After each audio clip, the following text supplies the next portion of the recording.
Oh man, hey man, air horns will be coming. We'll get them on the pre-show and on the show, man. Come on, man. Happy birthday, Ramsey.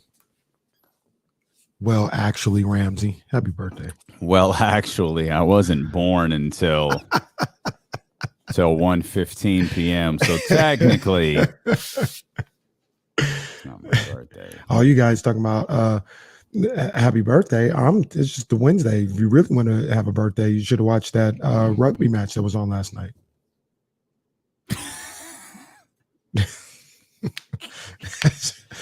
That's right. You're talking about happy birthday. It's really, the first day of spring in Australia. That's what really shouldn't be talking about. That's what we should be talking about. Forget y'all watching the Kings game. Y'all should have been watching the rugby match. That's what y'all should have been doing. No, hockey was on last night. That's what hockey indeed. Hey, Leezy, that thing is open. That's a quick opening. I went by there like Saturday. It didn't look like it was close to opening to me. Didn't look like it was finished. Yeah. I'm serving hot wings out of there. Oh, man. One of the things that happened, pull back the curtain a little bit, is we put things in the show rundown that we want to talk about. And then from like 9:30 to 12, I just listen to a bunch of stuff and I just get lathered up. So things that aren't in the show call, they just manifest themselves. Well, here's a cool thing. Kenny doesn't realize this, so it'll be news to him. The rundown doesn't actually close when we hang up. Like it's still open, and there's still it goes stuff that can be put in. It goes literally until I could put something in now, but 20 minutes ago, I was like, nah, I need to talk about this. Yeah. I said, nah, man, this needs to be discussed.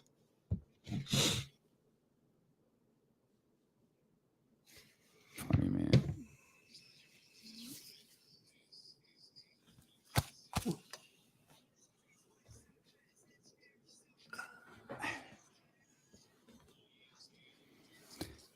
Loved ones, what's good? Appreciate you for being here with us on this Wednesday, April 6th edition of D'Lo and KC, brought to you by McQueen and the Violet Fog, the smoothest gin in the world, handcrafted in Brazil. I'm Davion Barling. He is Kenny Caraway. Yes, sir. Acknowledge me.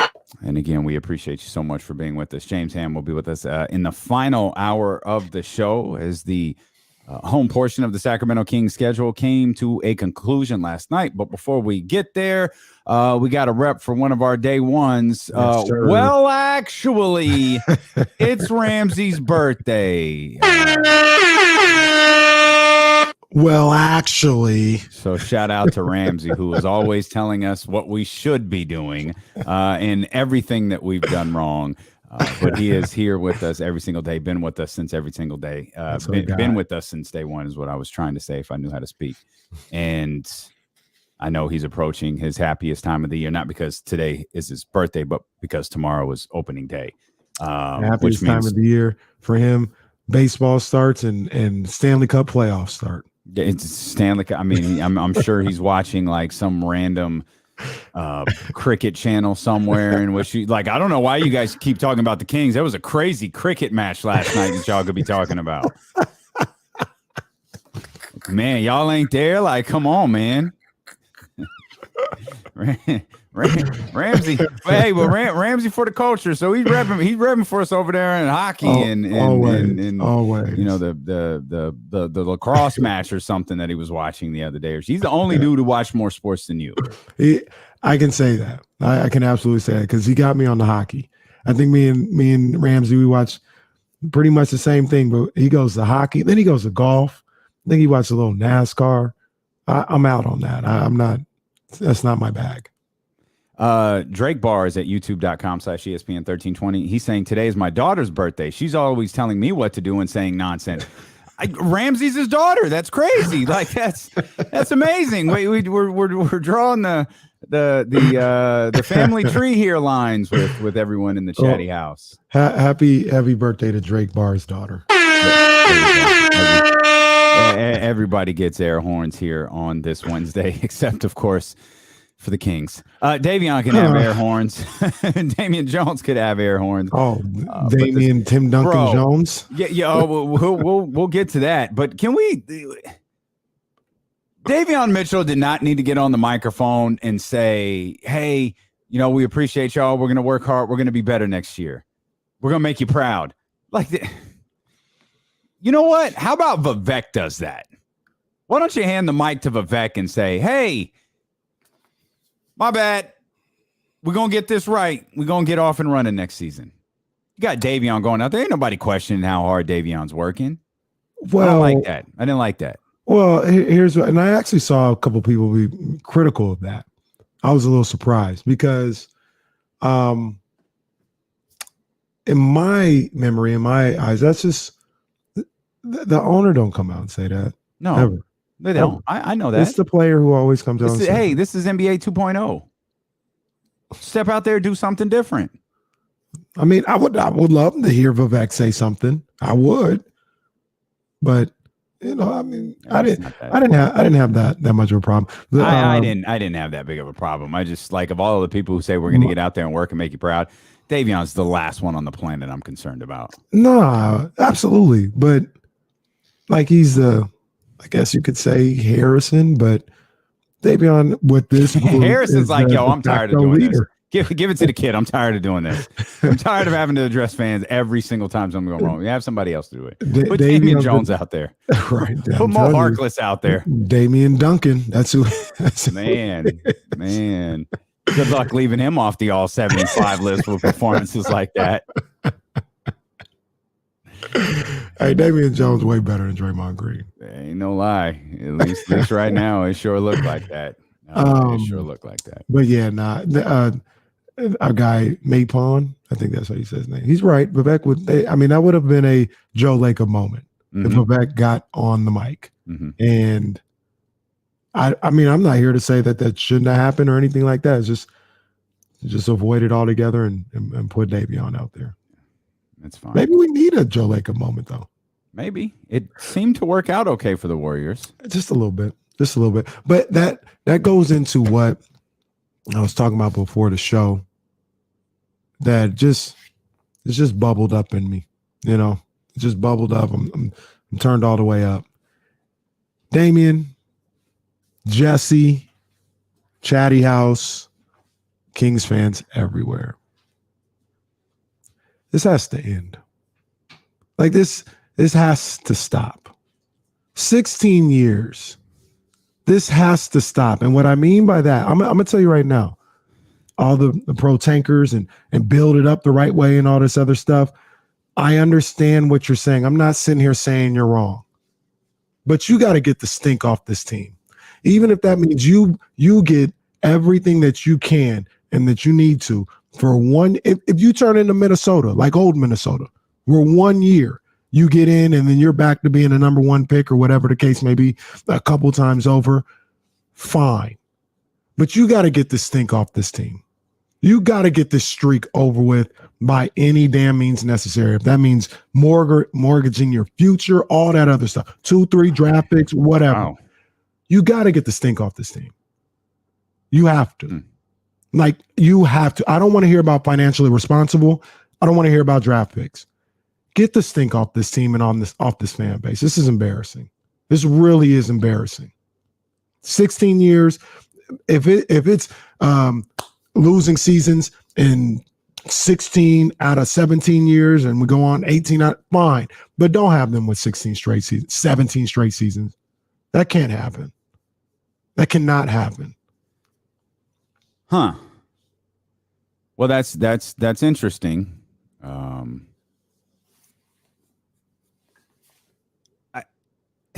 I'm willing to give up a couple first round picks. Jesus. Whatever you got to do. I'm protected. You acquire what? No, I understand. Like, you're really good. Yeah, you're good doing what the Minnesota Timberwolves did. Now here's the caveat to that that's a bit unfair. And I guess maybe this speaks to your point. The Timberwolves stink has been washed off them simply because they made the playoffs once. You could be upset about the Kings' failures, and as a Kings fan, you should be upset about the Kings' failures. But you didn't blow number one draft picks one after the other. You haven't, or shoot, you didn't blow Karl Anthony Towns. You didn't blow top draft picks like Anthony Edwards. You didn't do that. But up until perhaps Anthony Edwards, you haven't capitalized on them either. Very fair, absolutely. But you, and what you're saying is right. And how many years ago was the Jimmy Butler year? Probably 5 or 6, the max. Man, but you can't go 17. And then if 17 doesn't, remember what I said. If 17 doesn't work, you're blowing it up. 2021. I got you. You can't do that. You can't. I would much rather, if you gave me the two choices, I would much rather make it next year, do a New York Knicks. Make it next year, doesn't work the following year. Maybe you move on from people and things of that nature, and you start going that way. Well, but you can't sit up here and go OKC. You cannot. Is the alternative Phoenix? Like you're talking about being the New York Knicks. Like, all right, Phoenix was the same thing. Their playoff drought, I think, was longer than New York's, or it was comparable to New York. It was close. It was right there. And they've got the best record in the. They just set a franchise record for wins last night. Yeah. I mean, and I'm sitting here talking about worst case scenario. You know what I mean? I'm talking about absolute worst case scenario. You get a guy in here, Anthony Davis, a Jimmy Butler, a Donovan Mitchell. Like you bring in a guy like that, and you give up 2 first-round picks, protected pick, whatever the case may be, and they get you here. They get you to the play. Jimmy Butler does what he did in Minnesota. He gets you there, and then he leaves. All right, we'll deal with that when we get to that bridge. But you can't have 17 next year, and 17 can't turn into 2021, because that's what you're staring in the face. You don't make it next year, everybody's gone, and you're turning into OKC. That by any means necessary. There is no financially responsible. There is no making sure you don't mortgage the future. The future is now. Ceiling is the roof. There's arguably, I'd argue there's no future to mortgage. Like, unless you really believe that Davion Mitchell is the second coming of Gary Payton or something, like that's not. You've already traded Tyrese Halliburton, who we've learned since the trade is a first ballot Hall of Famer and an all 100 player, from what I understand. All 100. I mean, that's what it sounded like post trade. And then shout out to Anthony Slater, who covered the Kings today. First time in a long time. Wait, no way. I saw. I was reading a different article on The Athletic when I saw a Kings headline. I was like, well, Jason. I was like, hey. I was like, what? Anthony Slater?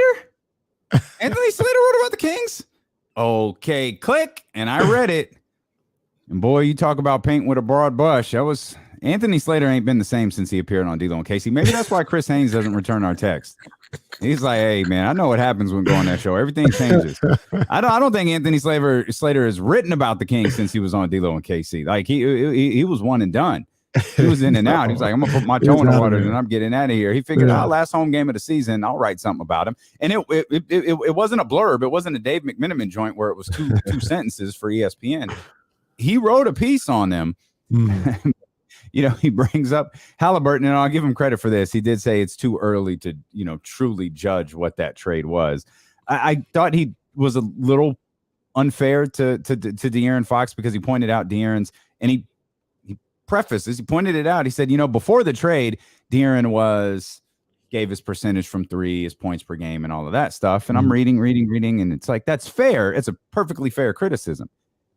Feel like you should have at least pointed out what he did after the trade, because that's what next year is all about. Like the numbers that he put up with Domantas Sabonis, like that's the story, not necessarily. It's got Kings fans on edge for sure. Monday morning, regardless of what happens with Alvin Gentry and that staff, Kings fans are going to be on edge, because we're already going to be thinking about October, wondering how's De'Aaron going to start this season?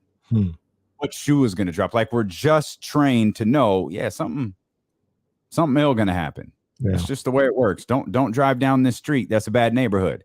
That's the Sacramento Kings right there. Don't drive down that street. It's a bad neighborhood. I have no idea what Kenny's going to say next. I have no idea what we're going to do next because since the show call, Kenny has come up with a whole new show idea.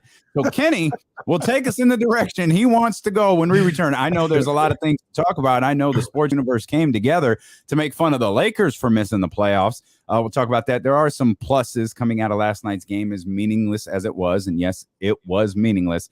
And I've got a question about Harrison Barnes that we'll discuss as well. Plus, whatever else is on center court Kenny's mind. That's on the way here. Is D'Lo and KC continue on I'm sorry. I saw you at center court last night. Sacramento's #1 sports station, ESPN 1320. Right? He was telling Josh, yo, I believe in you, bro. I believe in you. Like this. Yo. He does need some instruction. Spread your fingers. Spread your fingers. Your rotation is coming up short on the ball. Yeah. That little double hit she has, we got to get rid of that. Yeah. Because he has no chance of making any kind of fall away, fade away. That hitch. Did you guys see I think this was a rapper or whatever. I mean, rest in peace to him. But they had his funeral in the club. Bro, come on, man. Standing up. He's not in the cat. He's standing up. Come on, man. What are we doing? Well, he weekend at Bernie's, that joint? Yes, absolutely. Fitted, chains on, all this. Like, come on, man.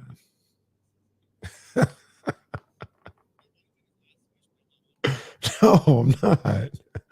I'm not. As soon as he outlines that to all of us, it's like, look, bro, no. We ain't going to do it. I'm just going to be real with you right now. If it'll make you feel better, we'll tell you we're going to do it, but you're going to be dead and there ain't nothing you can do about it. We ain't going to do it. That's it. Cheryl in Baltimore says it was in Maryland. Oh, what? Cheryl, was you there? Was you at the dead guy's joint? The DMV, that's a wild place, boy. That's a wild place. Patrick, unfortunately, you couldn't get it close enough to Kenny. He was down there being escorted around the court. I wasn't there. Kieran Bagley, I agree. It was a good article. Stunning to see, but it was a good piece written by Anthony Slater, definitely. I just don't understand why he didn't like, and he did. He talked about Fox and Sabonis, and he covered a lot of what they did good together. He just didn't acknowledge that Fox played really well without him. Mm-hmm. Or, I mean, after acquiring him. Mm-hmm. Hey, look who's here. You want to talk about who has their ears to the street? Queen Bee? She has her ears to the street more than me in this household. I believe it. She know everything. I believe it. She told me why the kids like Lil Durk so much. Oh. I was like, I didn't understand it. She broke it down. Okay. Uh-oh.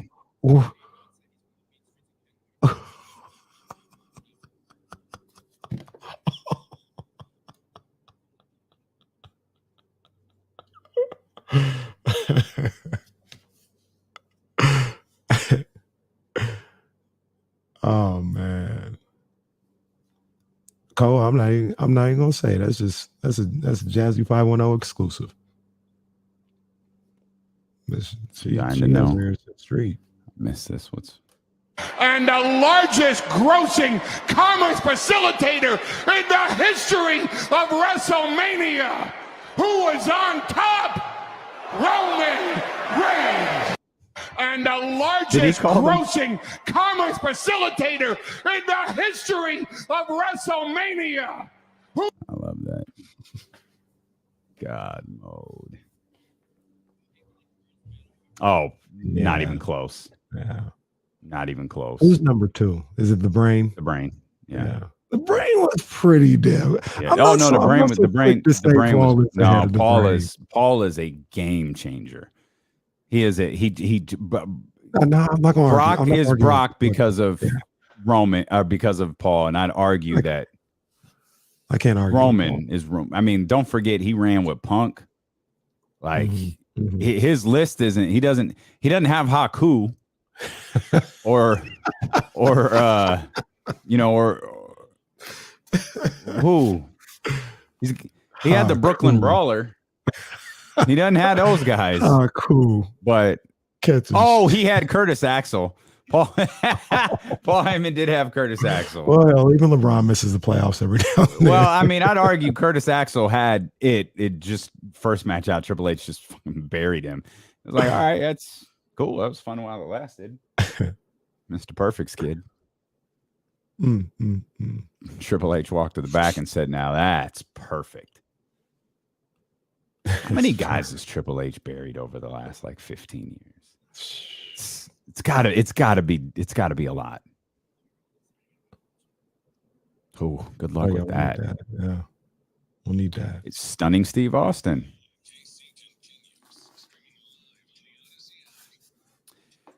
Odyssey app for sure. It's a great way to listen to D-Lo and Casey. It's arguably the best way to listen to D-Lo and Casey. You could also watch the show on twitch.tv/ESPN1320, youtube.com/ESPN1320, and Facebook Live. I don't want to get chatty housed, but we got Cole in here in the chat house who says 25 years ago today, Booker T brought the culture to live television. Is this true? If you know, you know. Yeah, if you know, you know. Let me take a quick peek here. Is that right? Let's see. Booker T. Oh, there it is. There it is. 25 years ago today, Booker T cut arguably the greatest promo in history on Hulk Hogan, and then his reaction at the end. We can't play it. No. Can't play it. But if you know, you know. I just retweeted it. You can go see it at Damian Barling on Twitter. And the look on his face and the sensational Sherry's like, oh, all right, yeah, it's. Oh, Booker T was coming for Hulk Hogan, though. I know that. Man, 25 years ago. Incredible. Oh, man. Oh, what a moment. That's the best. What a moment. That's the best. I just absolutely shout out love Booker. it. Shout out Queen Charmel, the Hall of Famer. Indeed. Big ups. Yeah, indeed. So Booker's in, his wife is in, and his brother's in. Not a bad run right there. Not at all. I still maintain Triple H buried Booker T, and he was never a threat after WrestleMania 19.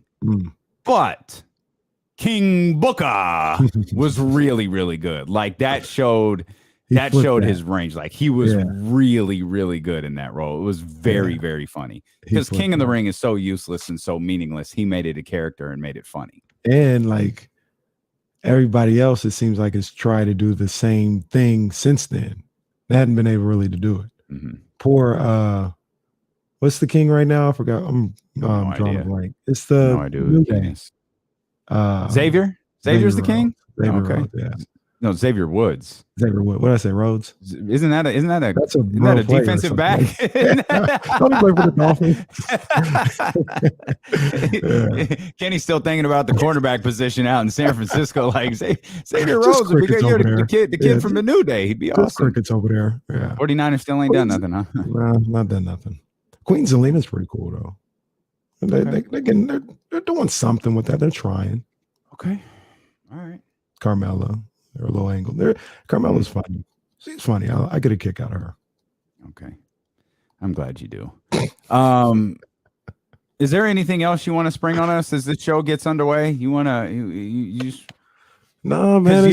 Kenny came out firing. Kenny 25 seconds before Jesse says we're live goes, man, I just got to say something. And sure enough, we're live, pal. And there goes Kenny. He's like, Kenny figures if he waits till noon. Oh, it's live, pal. Ain't nothing you can do about it.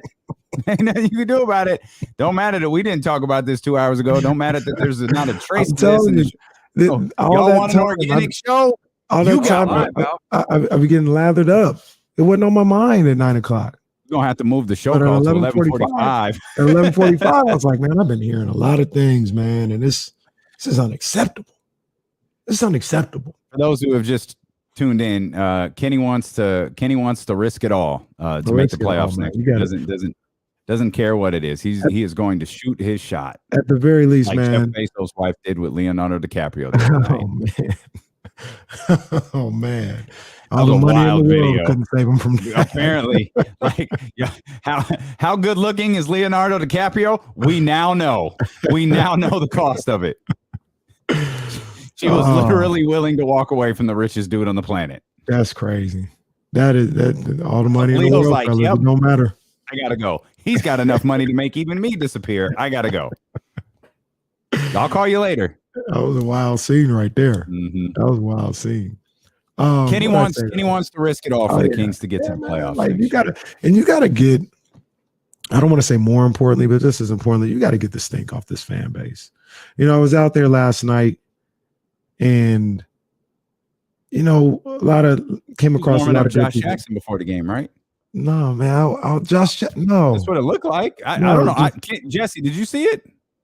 It was Brandon Ingram who. Oh, you were warming up Brandon Ingram. My bad. I thought you were walking. I thought you were walking by Brandon Ingram to go work. I thought you was giving Josh Jackson a motivational speech. I was just watching Brandon Ingram. That's it. He got a good shooting coach, obviously. You see what he got going on. So you don't need me. Oh, real quick, sidebar. I marked out a little bit yesterday. Okay. Just a little bit. Because you know who I had to go up and introduce myself to and meet? Spoon. Spoon was there. Oh, okay. Yeah. And he was a coach with the Pelicans.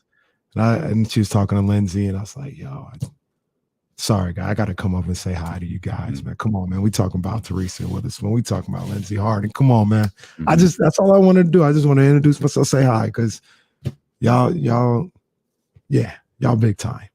They were very nice, very, very nice. But I love Lindsay. I've never told Lindsay. Lindsay was my favorite college player for like years. I was gutted for her when she missed that free throw. Yeah, when she missed those free throws, and I was gutted for her, but I absolutely loved her. She is nice, nice.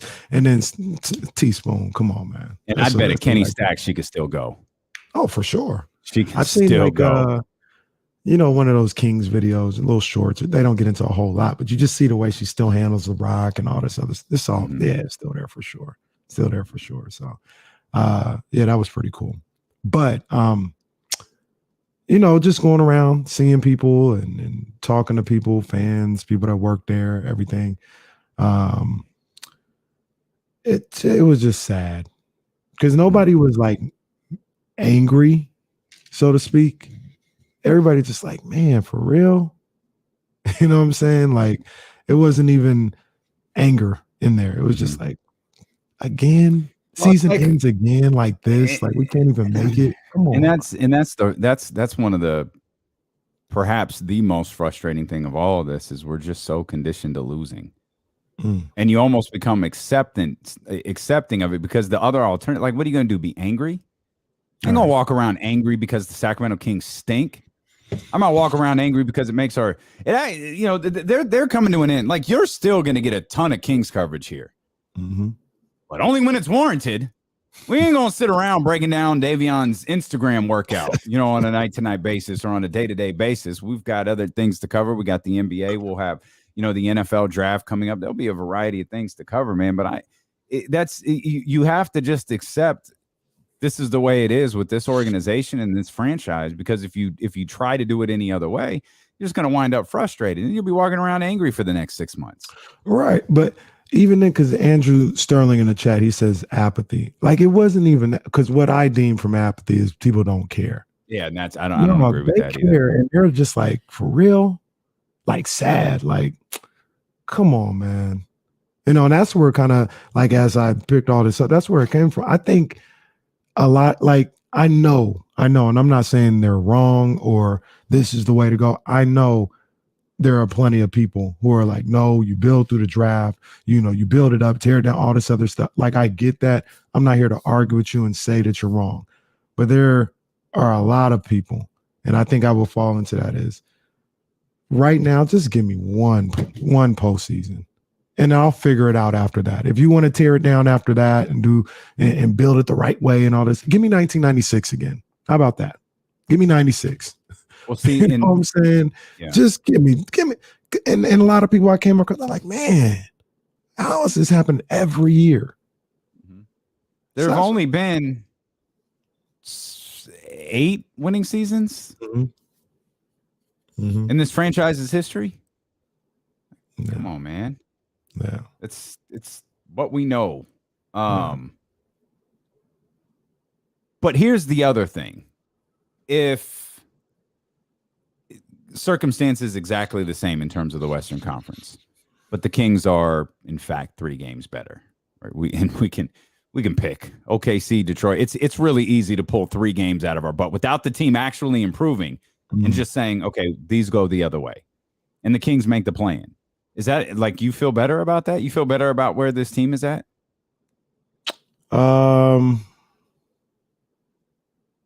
Number one is the first and foremost, like, get the stink off this franchise and the team. So I don't know if the play-in does that. Like, you got to get to the actual postseason. So no, to answer your question, but you got to get the stink off. You got to get 16 years off of this franchise and off of this fan base.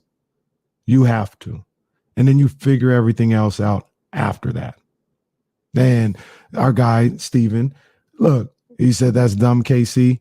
I get what you're saying. But mind you, if you don't do it this year, I've already laid out, and I don't think this is inaccurate at all. If you don't do it this year, this group is done. Over. It is over. Yep. So it'll be 17. You will be losing Sabonis. You'll be losing Fox. You'll be losing your general manager. You're going to be losing. You might be losing a lot more than that too. Yeah, facts. You're going to lose Harrison. Everybody that's anybody. A national show.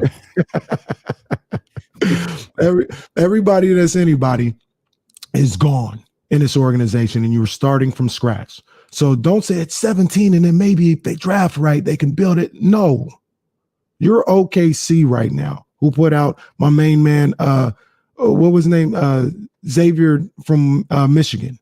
You had him starting last night. Like, you're 17 is going to turn into 21 real quick. And Stephen Brown, tell me if you're good with 21. As you talk about that's dumb. Tell me if you're good with 21 straight years without anything to be happy about. That's why you need to get next year at all costs. And you figure it out. And people were talking about that's how we got in this position. That is not how we got in this position. They've never mortgaged their draft picks, as far as I can remember. They've done pick swaps and all this other stuff, but they never said, here, take these 2 first rounders and give us this all-star. They ain't never done that. And that's what I'm saying needs to happen. I understand. I get that. I'm with you.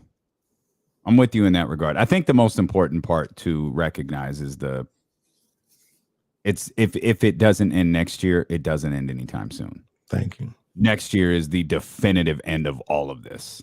If it gets to 17, they've lost everything, and they have to get better. Like this is like, I guess I just don't understand. Asian Dragon Lord said we did 16 years. Why not another 5 to get it right? Possibly. He says to get it right. Possibly.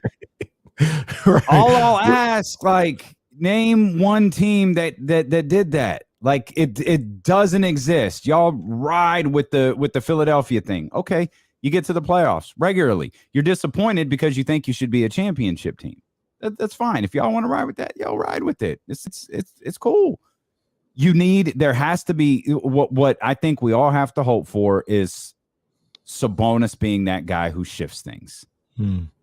He, no matter what happens this offseason, we talk about John Collins or Julius Randle. Even if those things do happen, and I don't think they will, but even if they do, Sabonis is still the key to all of this moving forward. We've used the analogy of Chicago. We don't know what Chicago is going to look like next year. We know what Chicago looked like at the start of the season. We know what Chicago looks like right now. 2 different Chicagos. What are they going to look now? They're dealing with injuries just like everybody else is, but that's part of the game. Lonzo Ball likely out for the year. That's tough. That's a big loss for them. Yeah. But we don't know what that team is going to look like next year. The Sabonis, and there's one of one, and I understand that. So to a lower degree, because no one has ever had this effect on the team. Sabonis doesn't need to be our Vusa bitch. He needs to be our Chris Paul. That's who he needs to be. And you've got to figure out the rest of the pieces that go around him. And Phoenix's draft picks sure do look a lot better when Chris Paul is around. Yeah. And so your hope is, whether you draft somebody in this upcoming draft or not, that the players that are around Domantas Sabonis start to look better because they're around higher end players. Yeah. And as you say, Sabonis needs to be more like Chris Paul, or you can go find you a Chris Paul. You know what I'm saying? Like go trade for that guy that has the Chris Paul effect. But who is that? I feel like that's Sabonis. My point is, I don't think there's another player out there like that. And by the way, I'm not saying that Sabonis is that player. I'm saying I don't think you're going to go to the trade market or to the draft and get a higher caliber player than Domantas Sabonis is.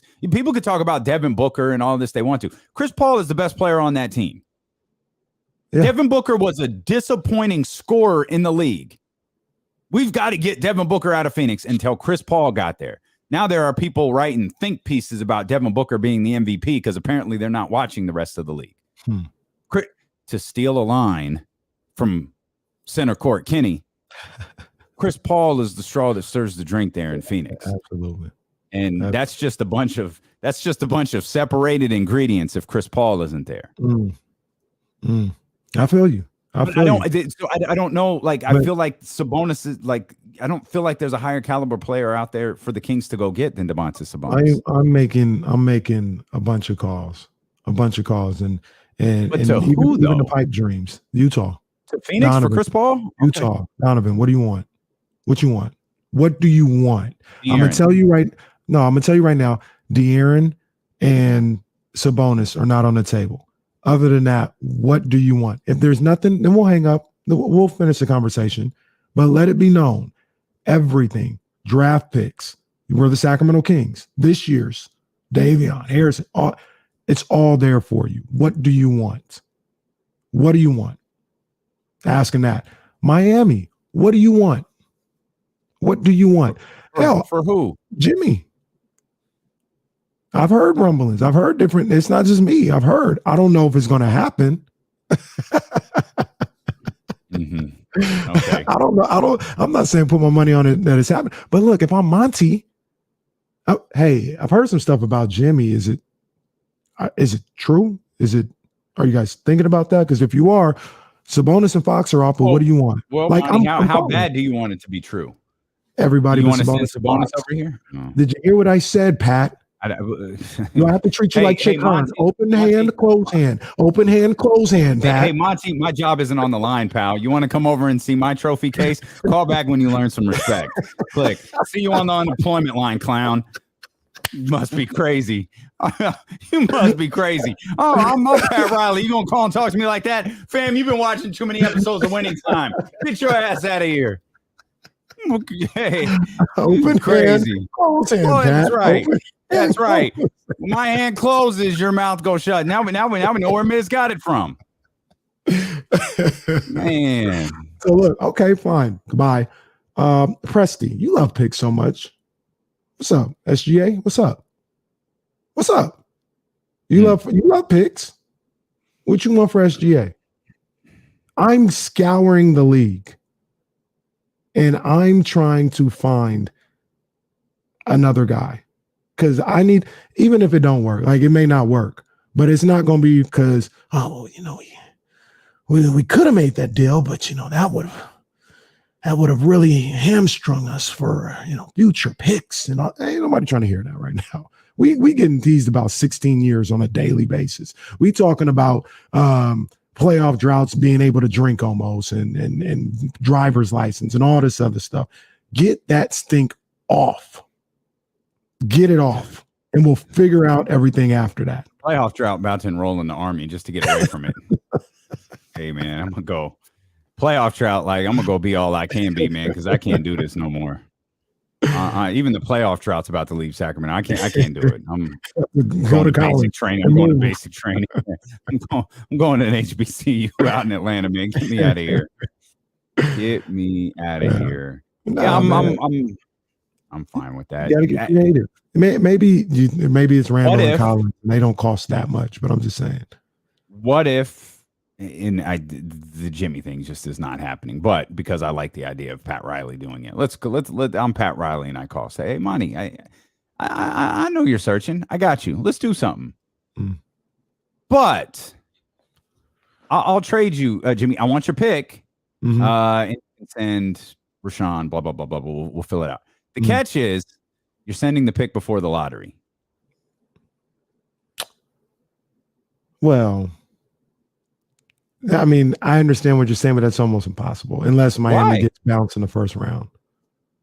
Because the lottery is going to be during the playoffs. That's true. Well, but if they get bounced in the first round, I think that's conference finals. So maybe they get bounced in the second round. I do Utah out in the first round. We'll do it. Donovan?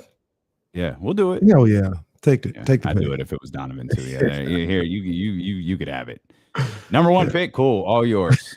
All yours. Go ahead and put Chet and Rudy down there together or whatever you're gonna do. Go figure it out. And Rashawn. Put all three of them down there. Nah, it's just like I said, man. They gotta stop this. There is no. I'm trying to think. Maybe you guys can tell me if I'm wrong. There's no scenario where 17 is cool. Like it's good. No. It's cool. Like there's none. No, there isn't. And they need to. Yes, my record is broken. They need to be a better team next year. Not just a play-in team, not just a team who scrapes in a down Western Conference. They need to be better. And in my opinion, they need to be substantially better. Because this season, there's just no excuse for this season to be as bad as it was. Even if you went into the season with the Will Griffith state of mind, where he's just like, I'm just not feeling it, guys. Shoot, Will Griffith was down on this team, and even he was off by like 5 games. He said that this team won 35, 36 games. Like, yeah, not going to be pretty. They got 29.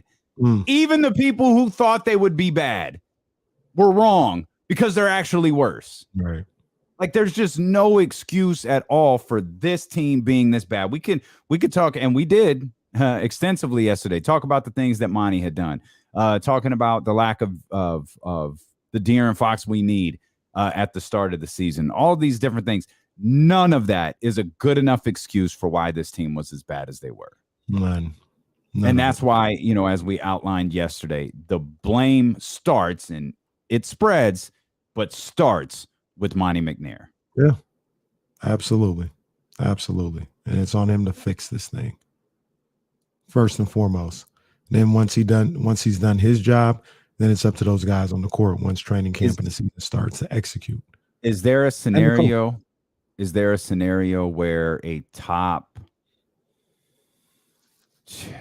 4 pick is the catalyst to change? Yeah, there's a scenario.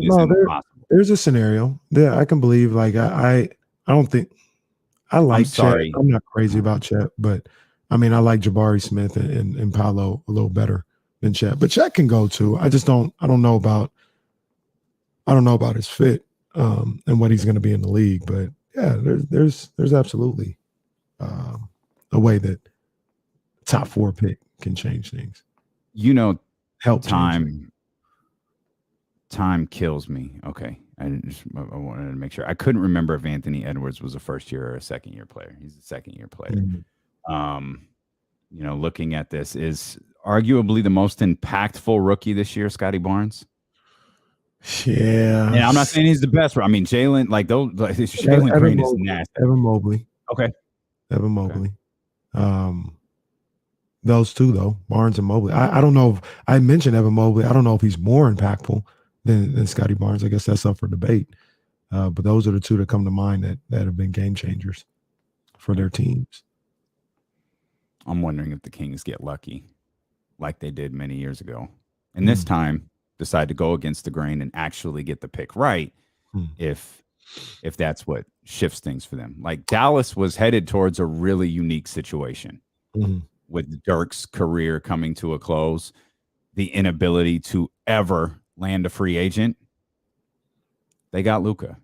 And that changed the trajectory of where they were clearly going, because as good as we thought Luka would be, I don't think anyone thought this early. No, absolutely not. Like if you had said he had progressed to where he's at now, sure, absolutely. He didn't. Like he was this coming out the gate. We'll continue to try to fix the Sacramento Kings. We haven't even touched on Davion Mitchell's franchise night at the Golden One Center last night. James Ham tweeted something about Harrison Barnes that I thought was interesting. I want to bring to your attention. James Ham will, of course, join us in the 3 o'clock hour. We've got the phone lines open for you. Chris, I see you. We're going to get to you right after the break. Anyone else who wants to get in, let's go. 916-349-1320. And Stilo and KC. Brought to you by McQueen and the Violet Fog, the smoothest gin in the world. Handcrafted in Brazil. You're on Sacramento's #1 sports station, ESPN 1320.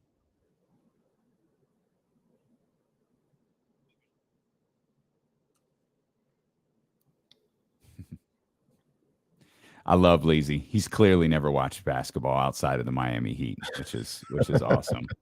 Which is awesome. He just looks at the roster and goes, "Wait a minute, no, it's cool, Leezy. We're happy that you're here, buddy."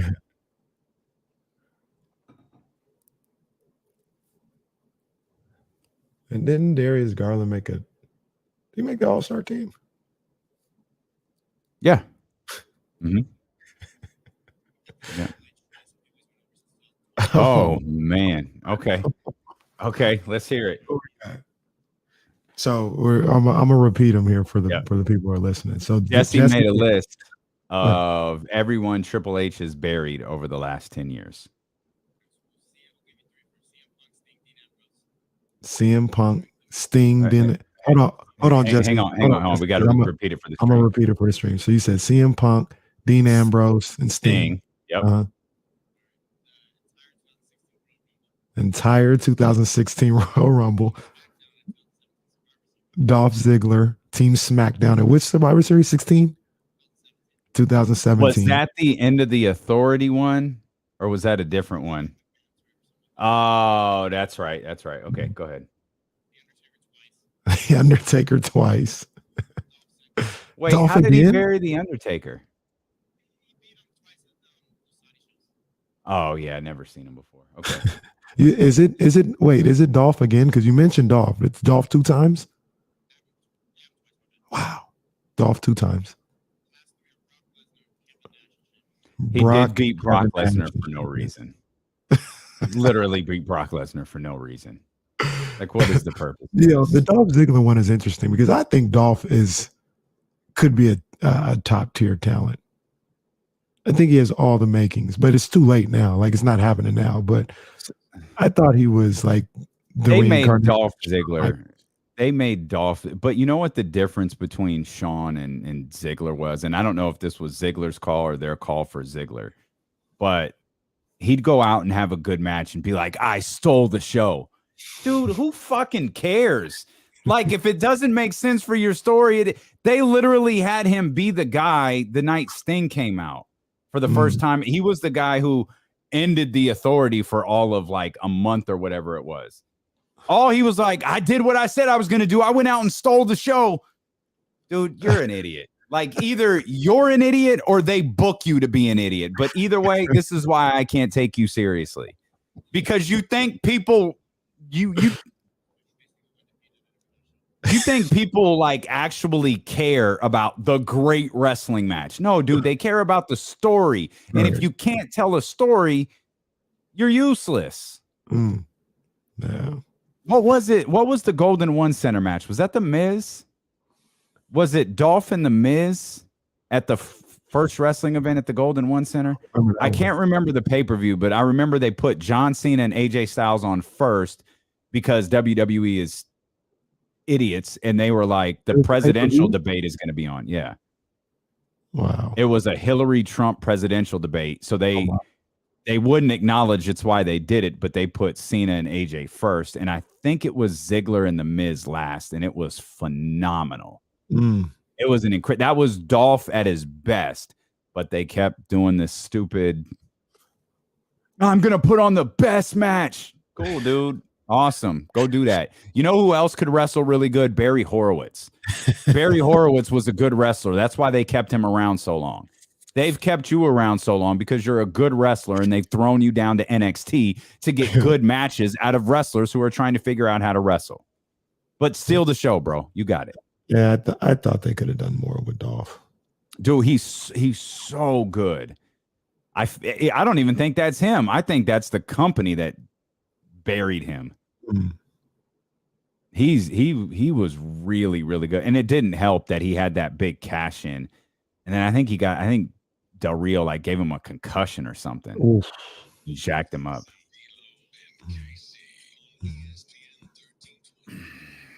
We're live on the Odyssey app, Twitch, YouTube, and Facebook Live as well. If you want to take part in the conversation, you can jump in the chatty house on any of those video streaming platforms. And if you're on the Odyssey channel, if you're on the Odyssey app, you can come check us out here. 916-349-1320. We want to get to your calls now. We want to start with Chris. Chris, what's good, baby? Hey, how you guys doing? What's up, Chris? Hey, so I'm just sitting here listening to you guys, and I love you guys' show. I just thought I want to start with that. But I have to say, I totally disagree with you guys with respect. I really do believe, all right, that De'Aaron Fox is not off the table. All right, I believe he should be one of the players that we do trade. And let me explain. In the last 16 years that we have missed the playoffs, now there's been a lot of reasons why we've missed the playoffs for the last 16 years. All right, but to me, and I've watched the Kings. I've been watching the Kings since I've been a little kid. All right, there've been two big mistakes. And I really do believe that it's Michael Malone when they fired him. All right.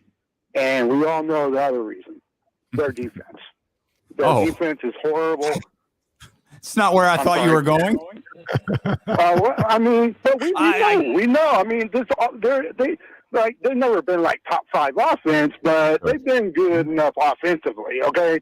But rebounding and defense has just been freaking garbage for years, and we both know that. Everybody knows that. All right.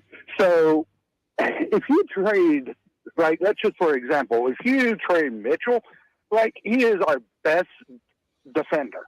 Like Sabonis, I like Sabonis. I was really for the Halliburton. I love Halliburton.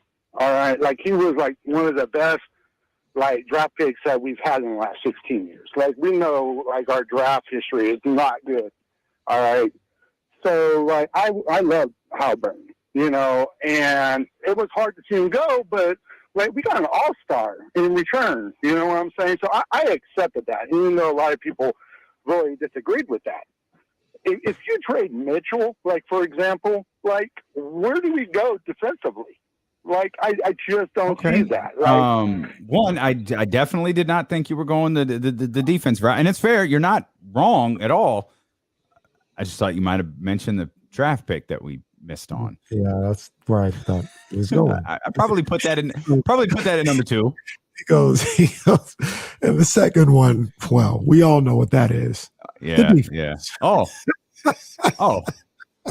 Okay. It was the Kings' defense against drafting the right guy at number 2. That's what it was. I think in Chris, we appreciate you. I think there are a lot of people who feel like Chris does, though. There are a lot of Fox haters. There are a lot of anti-Fox guys. You don't even have to be a hater to not like De'Aaron Fox. You may have and I think Chris did a good job of laying out why he thinks De'Aaron is not the guy. And while it's great to point out how good Davion is, and I absolutely believe you can have both guys on the roster, I think you're really shortchanging the things that De'Aaron can do well. Yeah, I mean, look, man, I like Davion a whole hell of a lot. He's not better than De'Aaron Fox. It's the same thing that we talked about with Tyrese Halliburton when he was here. Tyrese a good ball player. He's not better than De'Aaron. Mm-hmm. De'Aaron is better than both of those guys. And if you're okay with giving up the better player because you feel like, you know, the fit with somebody else, that's a whole nother discussion. But just know that if you move on from De'Aaron to keep Tyrese or to keep Davion, you're keeping the lesser talented ball player. It's just what it is.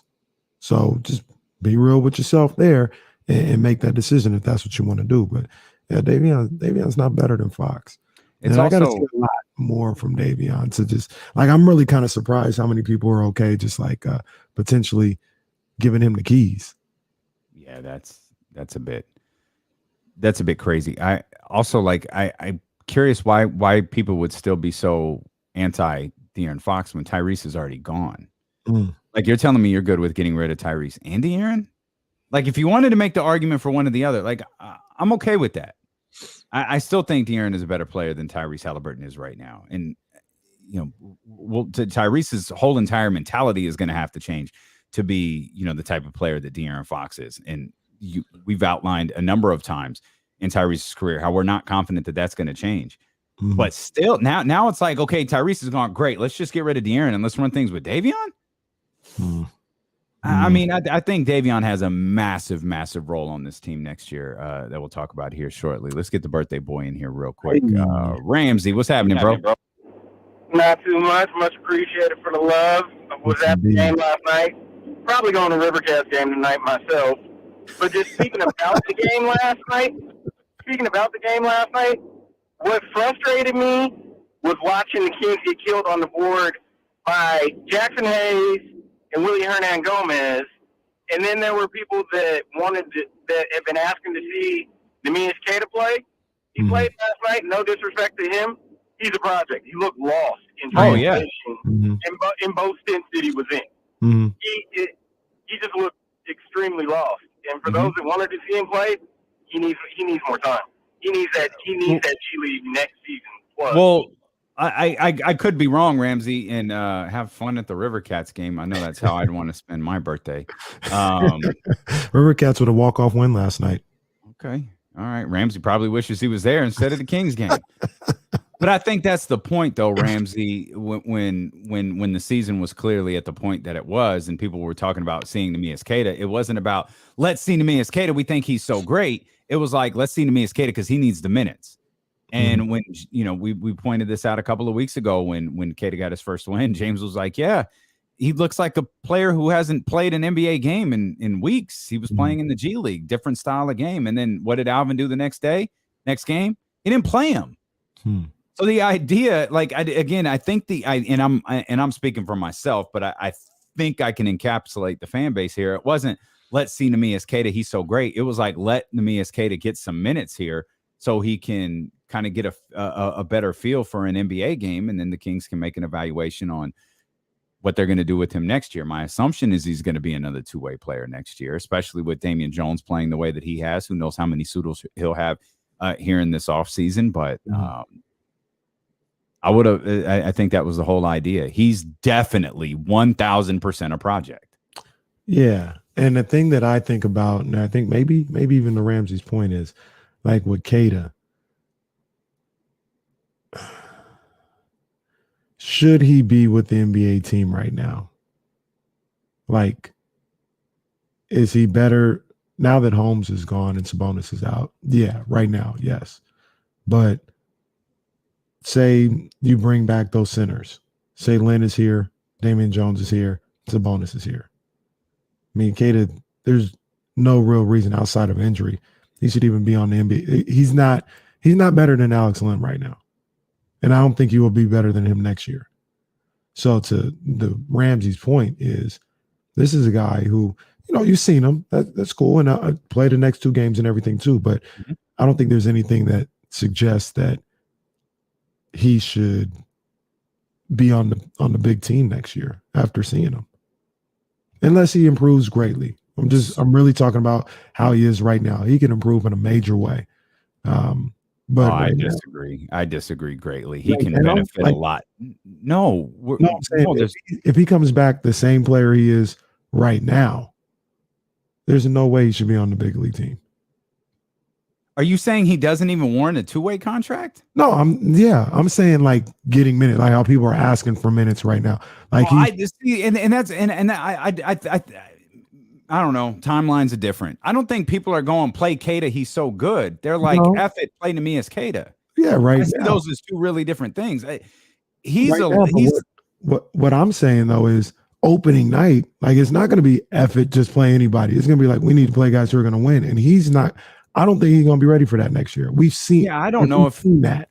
I'm not. I mean, I don't know who's clamoring for that, but if they are, like, yeah, I'm with you. I saw Kata on another 2-way deal next year. Yeah, and there's nothing wrong with that.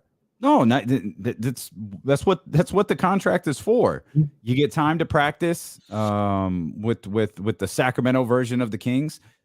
Something happens to Sabonis, something happens to Davion Jones. You work them in when you need to, or maybe you just bring him up to play the Cavs, and the rest of the time he's with Stockton. Yeah, the thing about him being in Stockton is, man, sometimes he's killing them boys in the G League. Yeah. Like, he's killing them.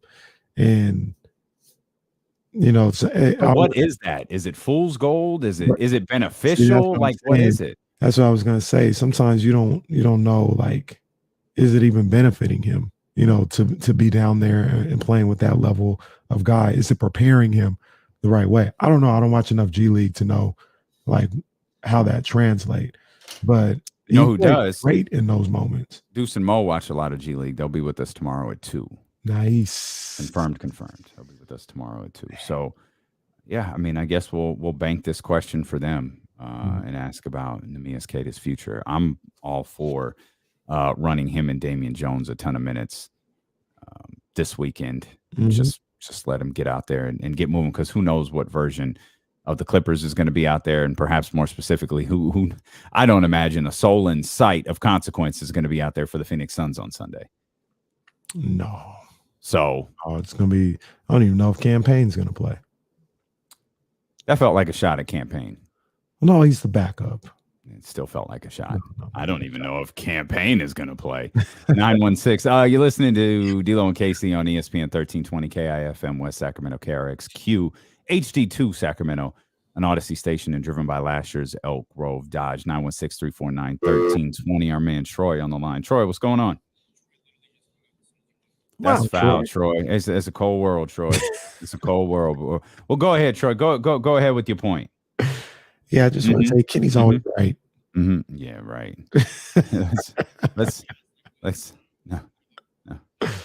no. Here's Troy. You all bought it. You all bought it. Hook, line, and sinker. You all bought it. We did. Every damn one of you were made fools of. Thank you, Troy. Oh, hold on. Thank you, Well, Dempsey, why didn't you put this in Slack instead of texting it to me? He says Troy's back on the line. We got him. Troy, what's going on? What's on your mind? Isolating the sweet science of the sport, indoctrinating my style. But we're going back to the raw rugged. I don't. That's where I belong. I never followed no athletes growing up, no movie stars.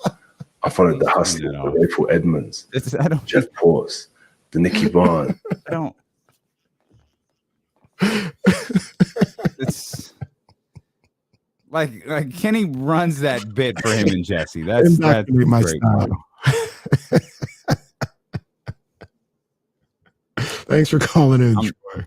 I don't know if Joe's listening. I very seriously doubt he is. Don't allow a soundboard on Kenny's side of the new studio in Roseville. Oh, it's lit. Do not allow a soundboard. He can have air horns. I love the game and acknowledgement. You can give him a 3-button soundboard on his side of the on his side of the board. Okay, real talk. Troy is actually back. Troy, what's up, man? Oh man, how y'all gonna do me like that, man? You know y'all ain't right, man. Y'all like family, man. Y'all pal. We got you. But the question I want to know is, everybody keep on saying De'Aaron's off the table, this and this is off the table.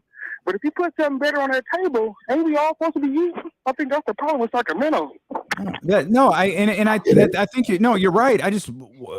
You really think there'll be a better option than De'Aaron Fox on the table? I mean, we got Chris Webber. Troy off the. All right. I think we just lost just about everything right there. It's Troy. Oh. Yeah, that was an odd freeze right there, but all right, move on with it. It happens. I'm not the Chris Webber. I guess Chris Webber, Mitch Richmond. Yeah, I don't know. I don't know who people think is better than De'Aaron Fox that you can go actually acquire. If you especially under contract for the next 4 or 4 5. years. Yeah. I'll put it to you like this: if you can get somebody better than De'Aaron Fox, absolutely, Yeah, you take it. absolutely. Yeah. I'm not against that. I just don't know if you'll be able to get that person. I don't think that's a thing. Right. Yeah, I don't think that's a thing. I mean, if Utah wants to swap Donovan for De'Aaron, shoot, hey, love you, Foxy, but you do what you got to do. Yeah, and that's the route I'm going. But Utah doesn't do that. So now, if Salt Lake City does indeed burn to the ground, then how that all transpires next could be pretty interesting. No, I think we might be overblowing that just a little bit. Quinn Snyder getting a little defensive, fielding questions about how many times Mitchell passes to Rudy Gobert, which was a rather humorous exchange. But all right, what do you remember? What Utah got for Darren Williams? Oh God, no. Like it wasn't like to that point though. It wasn't a blockbuster trade as far as like something of significance. Now this is different Utah regime, ownership, I think, all this other stuff. So they handle things differently. But I just thought about that because you were like, Utah don't do that. They did it for Darren Williams, but I can't remember what they got back. If I could spell Darren Williams' name correctly, I would tell you. But apparently, it's the hardest Darren to spell in the history of Darrens. So let me go down here to the New Jersey Nets. He was traded for Devin Harris, Derek Favors, 2 first-round picks, and $13 million in cash. Well, sounds like Rashawn Holmes and Davion Mitchell. And take our 2 first-round picks, and we'll take Donovan Mitchell. Donovan, De'Aaron, and Sabonis. Would you do that? And Harrison Barnes. Yeah.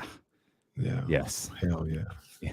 There isn't a circumstance out there that you don't go get Donovan Mitchell. Are you losing me? Is that why you're looking around? Yeah. You just came back. I think that's me. Jesse, am I cutting in and out on the radio? Yeah, that's cool. That's awesome. This is going swimmingly. I might as well turn the show over to you. Kenny has a whole show in his head that I might as well just let him run, and I could just kind of dip out. Hammer will be here. I do want to give a big shout out to Ashley and Ian, because last night Ashley hit me in the head with her cowbell. Oh, very nice. Concussion protocol. Kenny's working the show in concussion protocol. There's a big fine coming down for ESPN 1320 here soon. They told me afterwards they were big fans of the show. I was like, you got a hell of a way of showing it.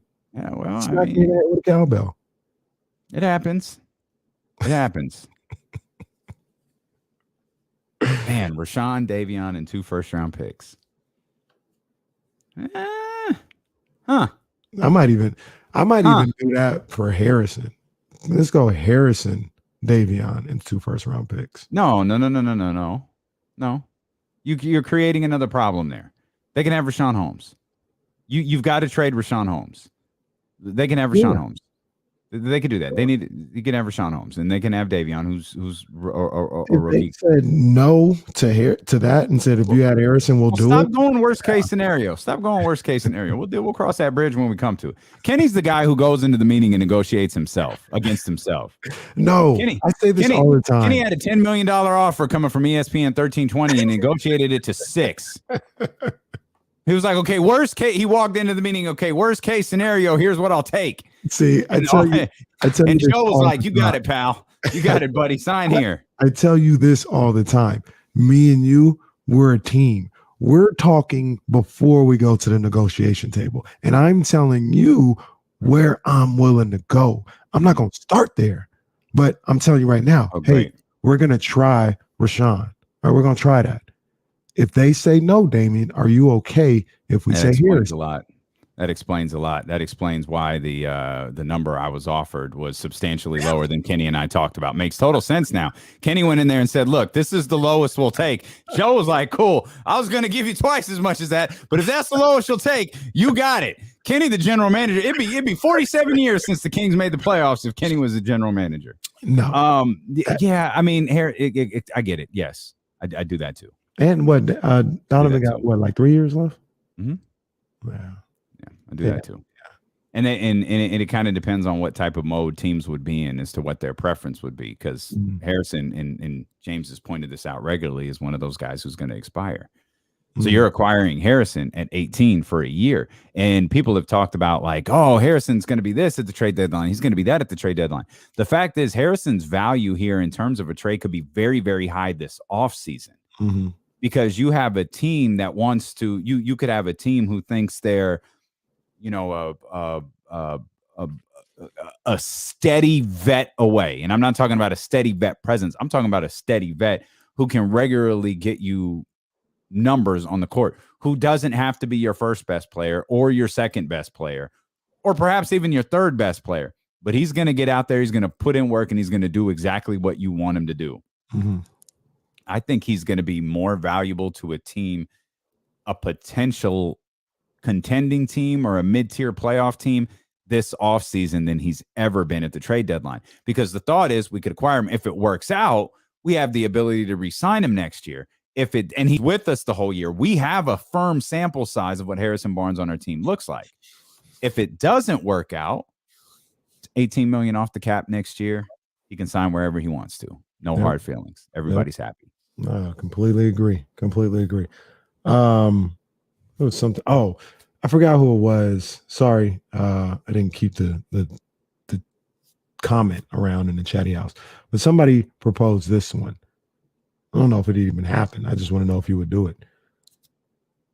Davion and the 7th pick in this year's draft for Tyler Hero. I think I'd do Davion in the 7th pick. I think I'd do that. I don't think so. Davion, first of all, Davion's not better than Tyler Hero. So you're upgrading there. It's dangerous to say I don't think the 7th pick will be better than Tyler Hero because he might be, but Tyler Hero is pretty damn good. He's going to win a 6th man of the year this year. Do you discuss the Heat's 1st round pick? I would. Yeah. Because who backs up De'Aaron now? I mean, you can go find a point guard anywhere, a backup point guard. But you can't go find a backup point guard who will be as impactful on your team as Davion is. I think Davion's going to be impactful on this team. Maybe that's where you and I are different. I think Davion is going to be a very impactful player for this team next year, whether he's starting next to De'Aaron or he's coming off the bench and essentially being the point guard off the bench. I hope so. But the assist numbers obviously were phenomenal last night. But the thing that keeps bothering me, did you see the points and shot attempts last night? I know. I saw him. Like that happens all the time. And he ain't getting 15 shots next year. More times than not. Right. So that's what worries me. Franchise record 17 assists, by the way, for Davion Mitchell. Man, he was dishing them out, man. Big ups to him for that. Yeah, that's dope. But you think about like a backup point guard, like if they traded Davion and signed Ish Smith. Oh, come on. Don't do that. That's not the same thing. Don't do that. Yeah, you're discounting Davion too much. Actually, I think it's. Oh, I'm sorry, Ramsey. Okay. Smith, Ramsey. Ish Smith is a damn good backup point guard. He's fine. Fine. Backup? Hell yeah, I take Ish Smith as the backup point guard. I take Alvarado last night as the backup. Like, all right, that's your backup. Oh, and by the way, I mentioned it on Twitter last night, bro. Okay. When that boy Jose Alvarado did the Alvarado creep, I really I kind of was like, yo, I just saw it live. You know what that is, right? You popped? Yeah, no, I mean the move. No, the Alvarado creep. No, what is it? You don't know what that is? So Jose Alvarado. Love when someone asks you, do you know what it is? And you say no, and then they ask you again, you don't know what that is? No. Alvarado. You know him. Oh, I wasn't naming him. I got it. You see, Jose Alvarado does this thing. He's probably done it maybe 10 times where, say, the Pelicans just scored. Mm-hmm. And in the NBA, they just give the ball to Davion and they throw it in. He walks it up the court. Alvarado will stay in the backcourt, tucked in the corner, and run all the way around, and the guy doesn't know he's there, and Alvarado comes up and steals the ball. Okay. That's his. I call it the Alvarado creep, but that's he so did it last you and only you call it the Alvarado creep, and you wanted me to know what that was. There was no name for it. Have you seen him do that? How the hell would I know that that's what you're referring to? Bro, come on, everybody knew on Twitter last night when I mentioned it. Okay. Did you happen to tweet it right after it happened, and you can put 1 and 2 to 1 and 1 together to get to 2? What happened was earlier in the game, when I saw him in the game, I was like, oh, Alvarado's here. I was like, yo, Kings got to watch out for the Alvarado creep. And a couple people mentioned, like, yeah, he does that. I'm looking forward to. And then, like, in the third quarter, he tried it. I was like, oh, snap. He just tried it. I watched it. I saw it live. He wasn't successful, but he tried it. And not everybody, few people. Thank you. Thank you. Twitter went crazy over it. Yeah, like 4 people commented on it. It's only people who don't know the Alvarado creep is casuals. No, well, that's me, man. Put it on my back, man. I'm a casual. We'll come back. Speaking of casuals, some of y'all are really being fooled by these meaningless games, man. We'll tell you what we're talking about. Plus, I want to mention one other thing about Harrison Barnes. As D'Lo and Casey continue on Sacramento's #1 sports station, ESPN 1320.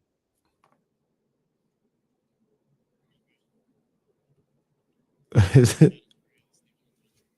I think I didn't even see that. They weren't feeling Tyler Hero, huh? First of all, Tyler Hero is better than Davion, and I like Davion, but nah, Tyler's better than Davion. So you're already come. The chat got to go home, bro. The chat has to go home, and they're upset with Tyler Hero for Davion.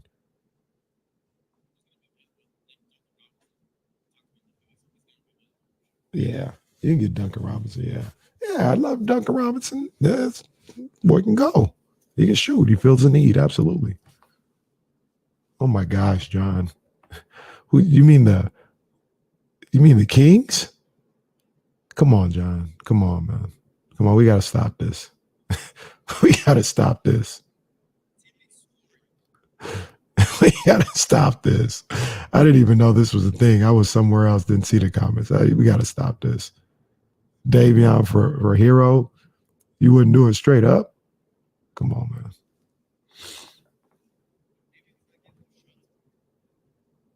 man. No, he's not.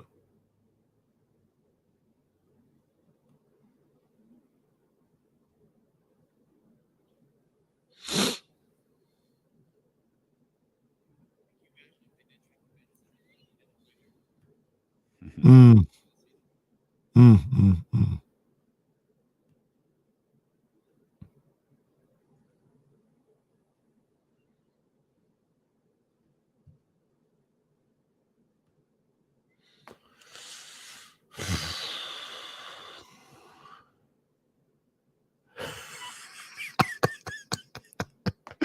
I recognize Yaz too. Yaz, you cool, man, but you bugging on that one.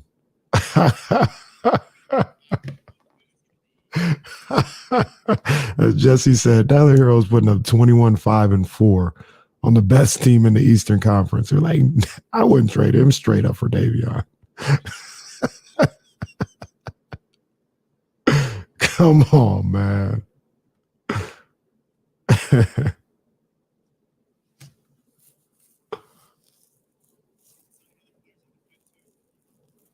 Yeah.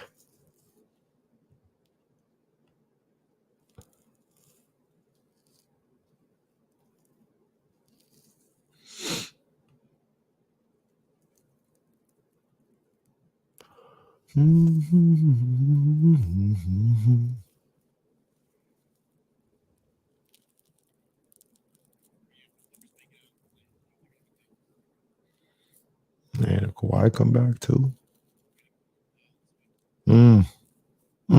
I forgot he wasn't playing either. It's big.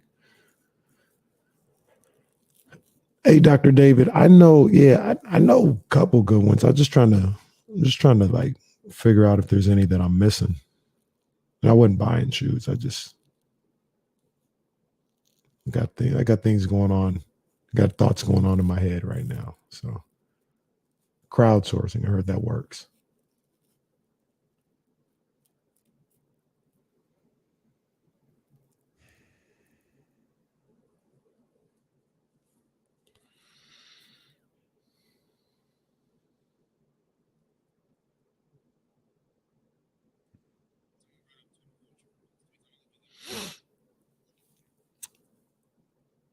What's that?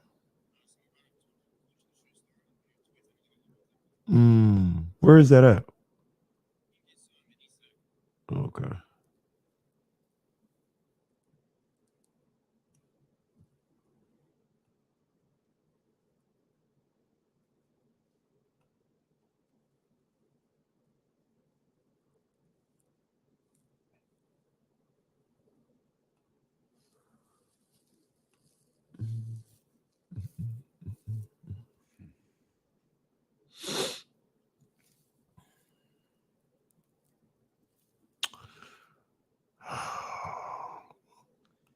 On my TV right now, or my iPad, I should say, is LeBron's first game.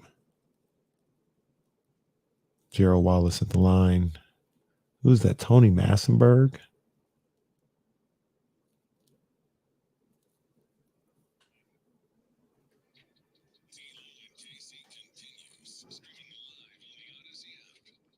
Davion Mitchell had 15 points, 17 assists last night. He's the first rookie with 15 and 15 in a game since Trae Young did it in 2019. He's also the first Kings rookie with 15 assists in a game since Kenny Smith did it on February 15th, 1988 versus the Cleveland Cavaliers. I'm going to guess that team didn't make the playoffs either. So that's the more things change, the more they stay the same. And the more this fan base being fooled by meaningless minutes and meaningless games, the more they react the same. We mentioned our man Yaz here on youtube.com/ESPN1320 says Davion is a potential 18 to 20 point per game scorer with elite defense. Wouldn't trade him for Tyler Hero.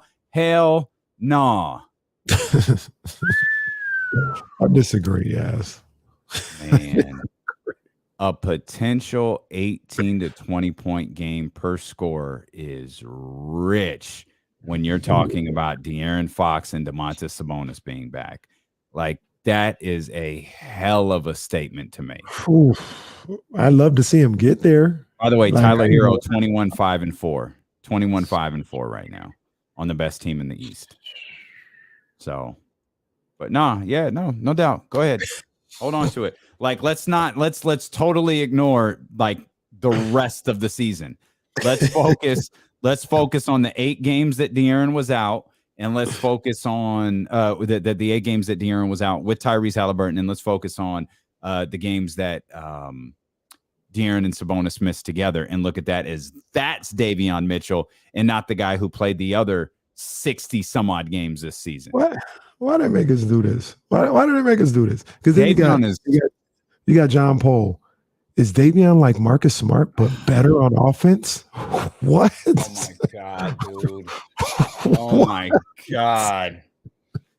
See, that's why this chat is so dangerous. Like John, because John's too smart.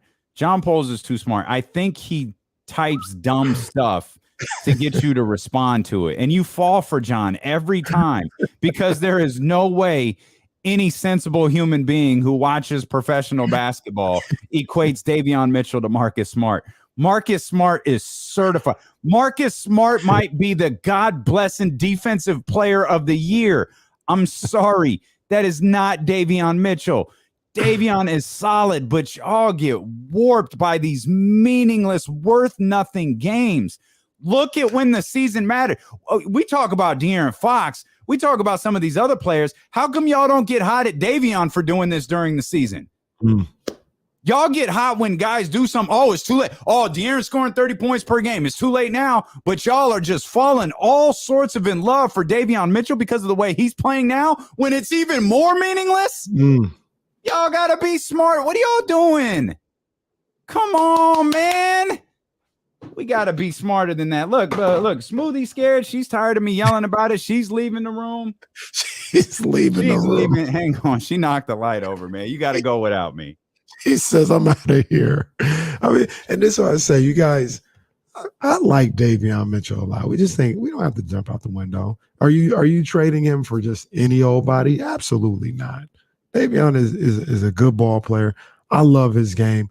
I love what he can bring to the table. If you're trading Davion Mitchell, I'm talking about moving him for like a game changer, a guy that can be a potential all-star or, close to it or just you know what I'm saying? Like, I feel like Tyler Hero could be a game changer, right? A game changer. He can shift what you're trying to do with your franchise or what you already have, right? So I'm not saying just give Davion away for any old thing. He's much better than that.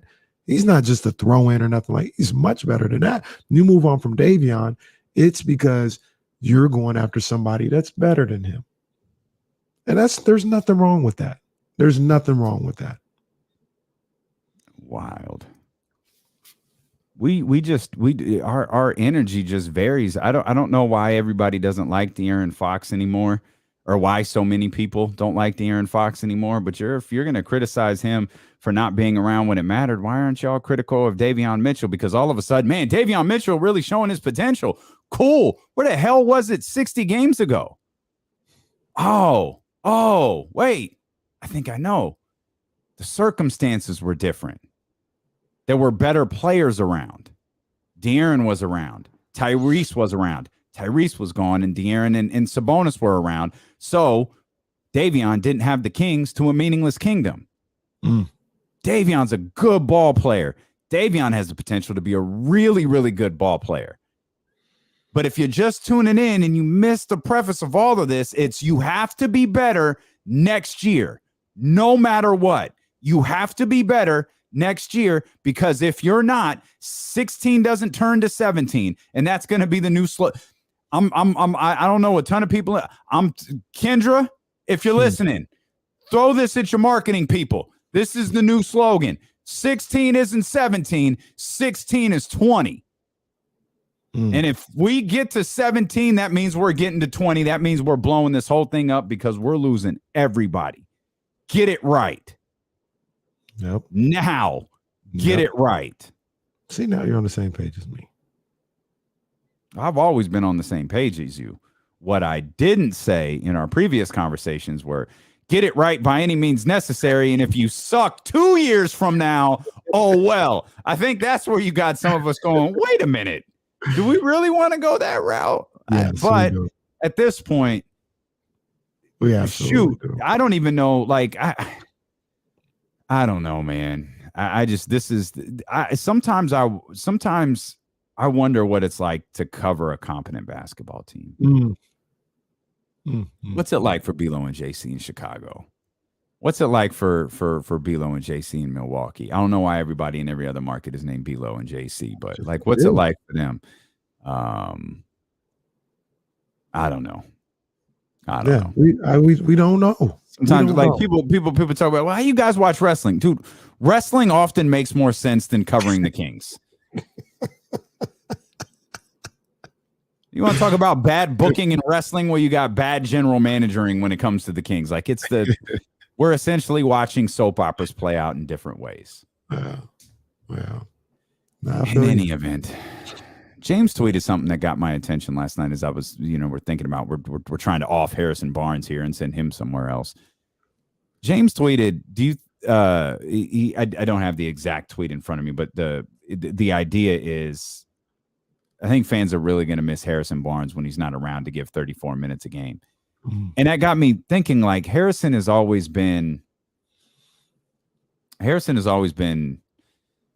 good. Like, I think we always wanted more from him because everything around him wasn't good enough, right? Like we wanted him to be number one, or we wanted him to be number two, or we wanted him to be this big veteran presence, or we wanted him to be this big vocal leader. We wanted him to be, all of these sorts of different things, when he's always just kind of been the guy that he's always been. Harrison Barnes, like, he's been the exact same guy, the exact same player since he's been in the league. And I wonder if we've come to kind of take that for granted, and if in fact Kings fans in general as a whole will miss Harrison Barnes more once he's gone than right now, where we're talking about including him in different trades because his contract is expiring and all those different things. I think they will if there's nothing to replace him with, right? Like, if you just lose him, and then you got a big gaping hole at the 3-4 spot, yeah, you'll miss him. But as much as I like Harrison Barnes, I'm also not going to act like he doesn't have a lot of dumbfounding, baffling stretches where he's just not there. And I'm not even talking about like late in the season when, he may be tired, or, in the middle of the season, I know he was dealing with a foot injury and things of that nature, but it's always like that though, right? Like this season and the stretches where he disappears and the stretches where he's great, this year's not an outlier. This is what it always is from Harrison. He'll get on these hot streaks. He's playing out of his mind. We'll talk about how crazy it is that he has 28 points on 7 shot attempts, and he'll do stuff like that for about a week and a half. And then he'll have a week where he's just non-existent out there, and he looks like he's gassed. So if you don't have anybody to replace him, absolutely, you'll miss what he brings to the table. But there's also a level of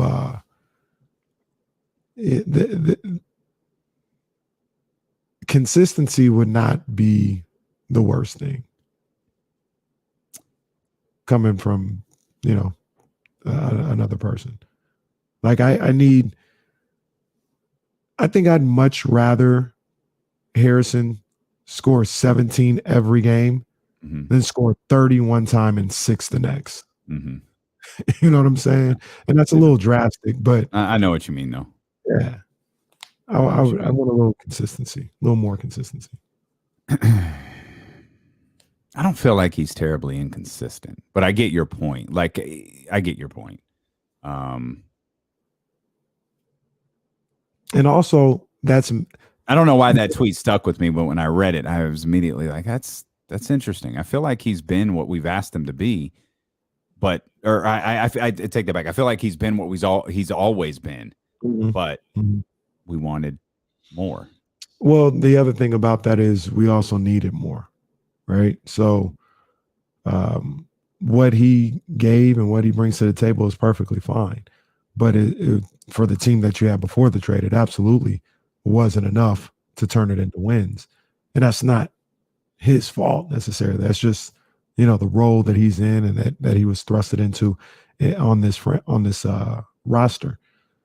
Maybe Sabonis is here, you get somebody else in here, and he can play the same type of way, but it's not as drastic. Like if he has 6 points, it's not a death blow, because you got other guys on there that can pick up their game and can make sure that, that continues to not be a factor. But here with this roster, even kind of with Sabonis, he scores 6. It's going to be tough to win that night. I think people also believe when you get like, if you sign someone to a contract extension for more money, it's like, okay, well now you're making more money, so we want you to do more. Like, no, like you've got to sign me for the player that I am. Like you've seen who I am. You see what I've brought to the table. Mm-hmm. But if the idea, your organization, your business period is going to fail every time if you start, hey, I'm going to give you more money because I believe you can do more. Not a quantitative measure. Not I'm giving you more responsibilities. Not KC, we're giving you a big pay raise because we want you to host a YouTube show and 2 more podcasts. Mm-hmm. No. We're giving you that's measurable. No, we're giving you a pay raise because we think more people are going to listen over the course of the next 3 years. Mm-hmm. Like, wait, what? Like, hold on. Like y'all have seen who I am. Y'all have seen what I'm done. That's what you should be paying me for. But dudes get extensions, and I think this was the case with Harrison Barnes when he got his contract extension here. Was if we're paying him this much, he needs to do this, this, and this. Like, no, you've got to pay Harrison for what he does, because if you start trying to pay him for what you hope he can do, you're going to be disappointed. Yeah. That was one of the things about Rashawn's contract. It was like, yeah, I think you paid Rashawn for exactly what he can do. Absolutely. No more, no less. It was perfect. And circumstances obviously have since changed with the acquisition of Domantas Sabonis, but yeah, no, it's a little different on a rookie deal. Like you believe you rarely see, especially rookies the caliber of De'Aaron Fox, Davion, Tatum, guys coming off that rookie deal. You rarely see them leave. That's a difficult, I think Hollinger told us, like that's one of the most difficult contracts to do, because it's the one in all of these different contracts that you're like, okay, there is a little bit of an unknown there. Mm-hmm. There is a little bit of the dreaded potential factor. You're going almost fully on potential to prime. Like, we're trying to get you like, this is the evolution. You know, you've got to see steps, obviously, year 1, year 2, year 3. That's why, like, De'Aaron, like, what did you want the Kings to do? That was a no-brainer contract extension with all of the steps that he's taken throughout his career. Absolutely. And people get mad at the price tag. I mean, that's the price tag. It's going rate. It's going rate, buddy. We get mad at housing costs. Well, so what? That's how much they're going for. Mm-hmm. You know, it's what it is. 2 things. Will Z said Harrison Barnes this year, 0 to 9 points. He did that 10 games. Mm-hmm. 10 to 19 points. He did it 40 games. 20 to 29, did that 23 times this year. And 30 to 39, he did it 2 times this year. So a model of consistency. He was, it all evened out, right? That's how I feel about Harrison Barnes. It all evens out, which is fine. But you know what else that says too? I think I counted 75. That's availability right there. Yeah, we're there. At game 80 and he's played 75 of them. I like Harrison Barnes. I don't think the answer is necessarily moving on from him at all if you can avoid it. I think it's to put him in a different role where those 10 games where he's 0 to 9 points, it doesn't kill you. You know, that's what I think the answer is, because I like Harrison Barnes. I think you need guys like Harrison Barnes to win. So there's that. The other thing is, Kendra says, "You looking for me?" What's going on, KMB. Kendra, shout out to Kendra. She was taking me around to go to One Center last night, man. Center court Kenny. Courtside Kenny is dead, ladies and gentlemen. He is now center court Kenny. Big ups to Cindy and El Grove. That's what's up. All right. Kendra knows what I'm talking about. Cindy and El Grove. This I just sometimes get so fascinated with this. Not KJJK. That's the screen handle on youtube.com.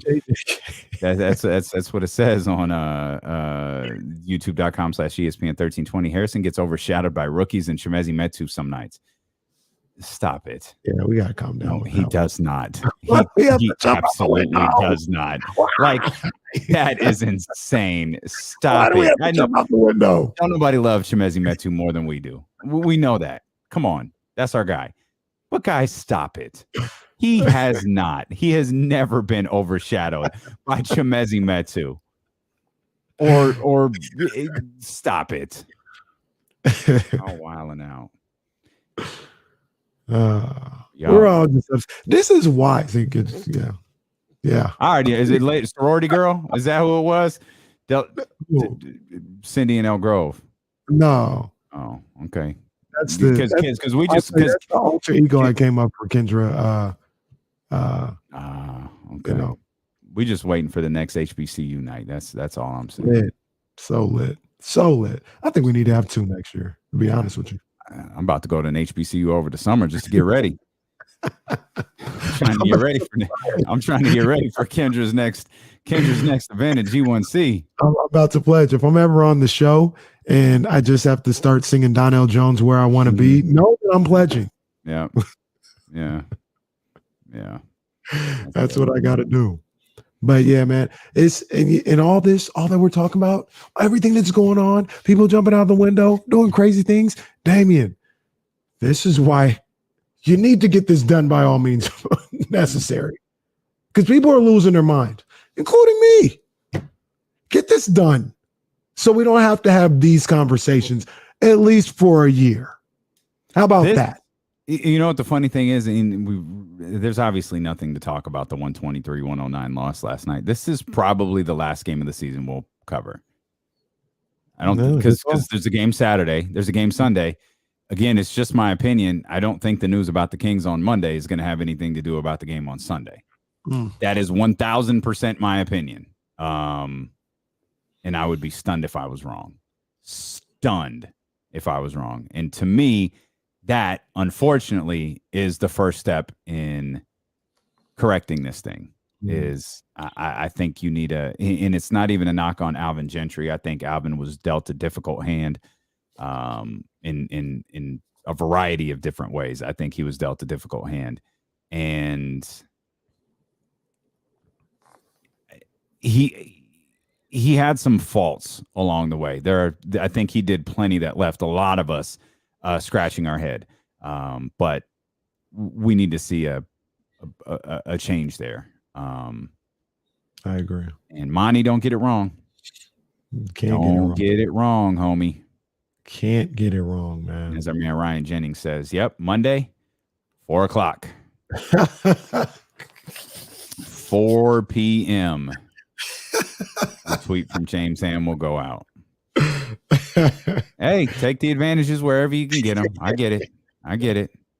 And that's all right. That's hilarious. So that happened. We joked about it, but that just happened. Yeah, it happened with what was that? It was an injury. It was an injury update. Yeah, and that's what it was. It was Sabonis. That's what it was. And it went to Woj, for God's sakes. Adrian Wojnarowski and his extensive Sacramento Kings coverage got that news. Adrian Wojnarowski, let me hold $1. And that's why Adrian Wojnarowski got $7 million was to cover the Sacramento Kings injuries. That's why, for sure. Wait. There was one thing that came out of last night. Oh. As we, for once. Good save, because I was about to leave it. I was about to leave it. Good call. I'll take responsibility for this as we finally get to the rundown. Oh. There's no such thing. You saw a little something from Josh Jackson? No,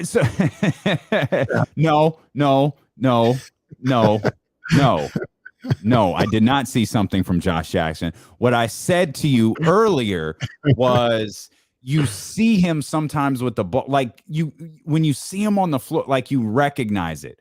Okay, I get it. You can see it. A top pick. You see the athlete. You see a lot of things when Josh Jackson is on the basketball court. Right. I mean, a couple of seconds later, you go like, "Ooh, okay, that was odd."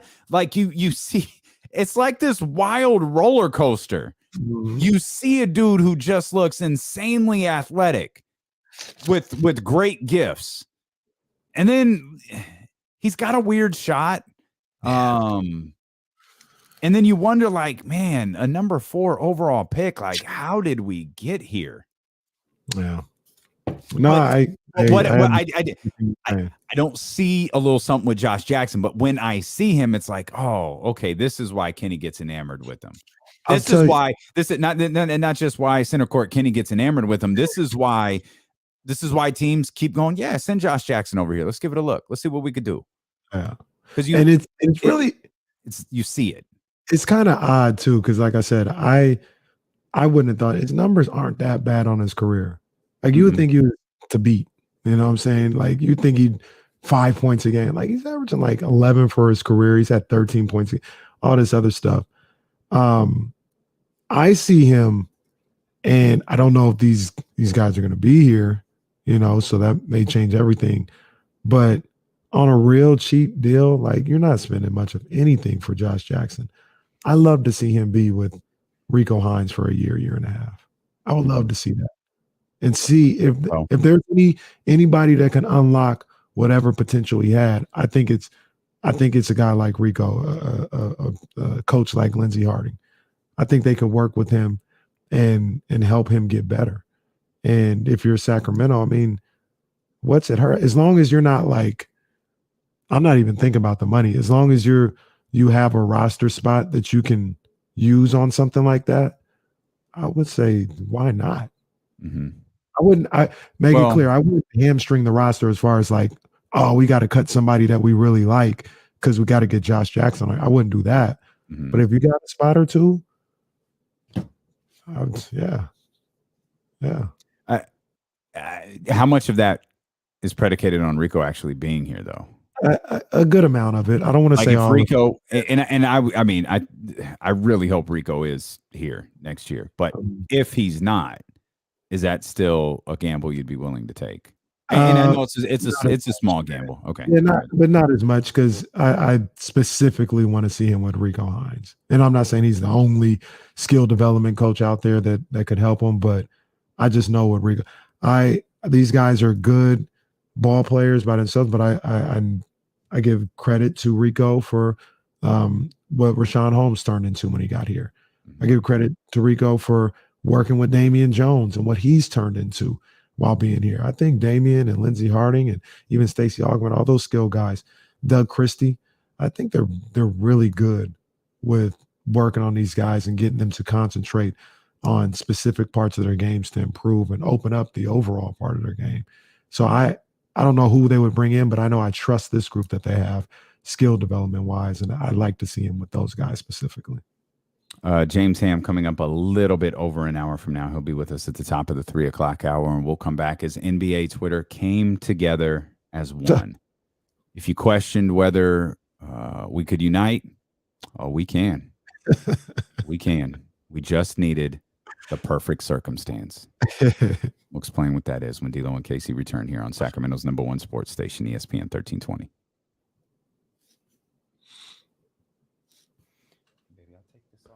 In the UFC, can't believe it. He's not.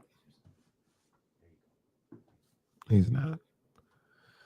Can he be that at some point? I wouldn't be blown away if it happened, but no, Marcus Smart is better.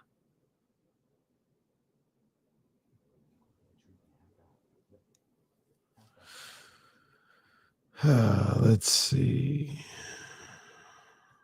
I'm trying to figure out how many roster spots the Kings will have. They might not have any spots open.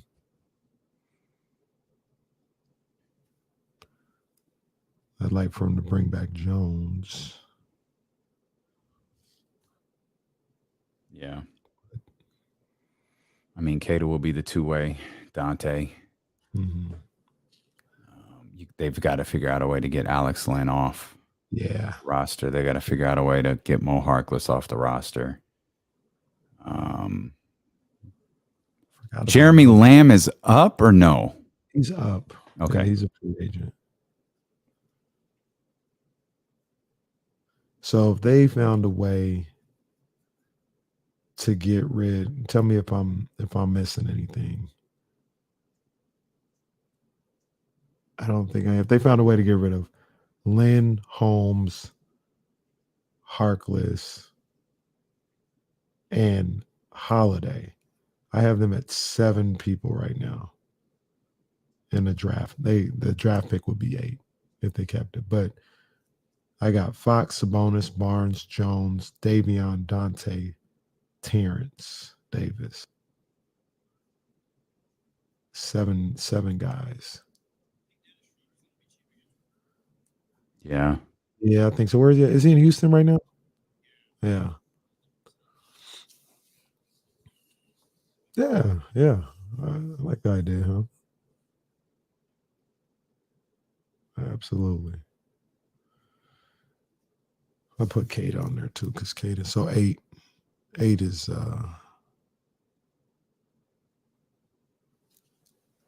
and the draft pick, so that's 9.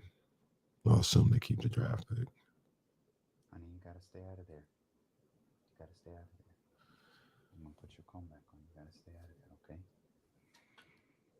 Although draft pick might go in a trade, but would you give up like the pick, Holmes, Justin Holiday, all these other guys to make the contract works for Tobias Harris? Mm-hmm. I would too. Yeah. Yep.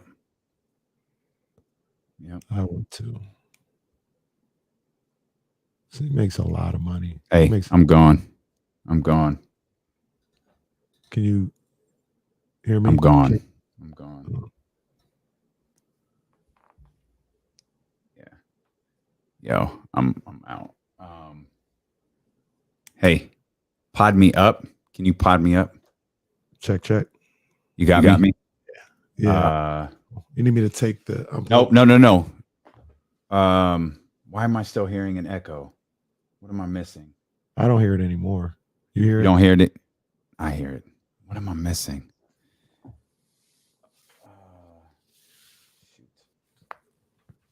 Oh. Check. What am I doing wrong here?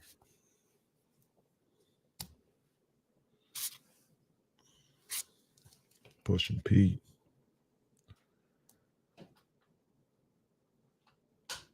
KC, you got me? Yep. Okay. Jesse, I'm off the Comrex right now. I'm going to reset it for this next stretch. Just FYI, I can't hear him. Oh, yeah. He said it's okay. He said the internet was acting up a little bit in the building, too. All right. Oh, okay. Here we go. Back here, D-Lo and KC on ESPN 1320. Got my main man, Davion Barling, here with me on the show. What you talking like I'm a guest or something? Yes, Davion has joined me here on. That's usually how it is when I have to pod somebody up. Yeah, no, we had to. I threw Kenny for a loop. I think we're having a couple of internet issues. I think they're actually happening at the ESPN studios and not at the D-Lo or KC studios. But we're doing a little behind the scenes maintenance work here. So we got thrown for a little loop there in the final couple of seconds of that commercial break. But we're off and rolling here. As we mentioned, James Ham's going to join us in about an hour from now, or 1320 Kings Insider, creator of the Kings Beat. I know they dropped a new Kings Beat podcast. James and Brandon here recently, but it was interesting to watch the lowly world of the Sacramento Kings, who are sitting at a 29-51 season. It was interesting to watch them unite with fan bases around the country, as everyone seemed to celebrate the downfall of the Los Angeles Lakers, who have officially missed the playoffs. Nah, they definitely get some of this action.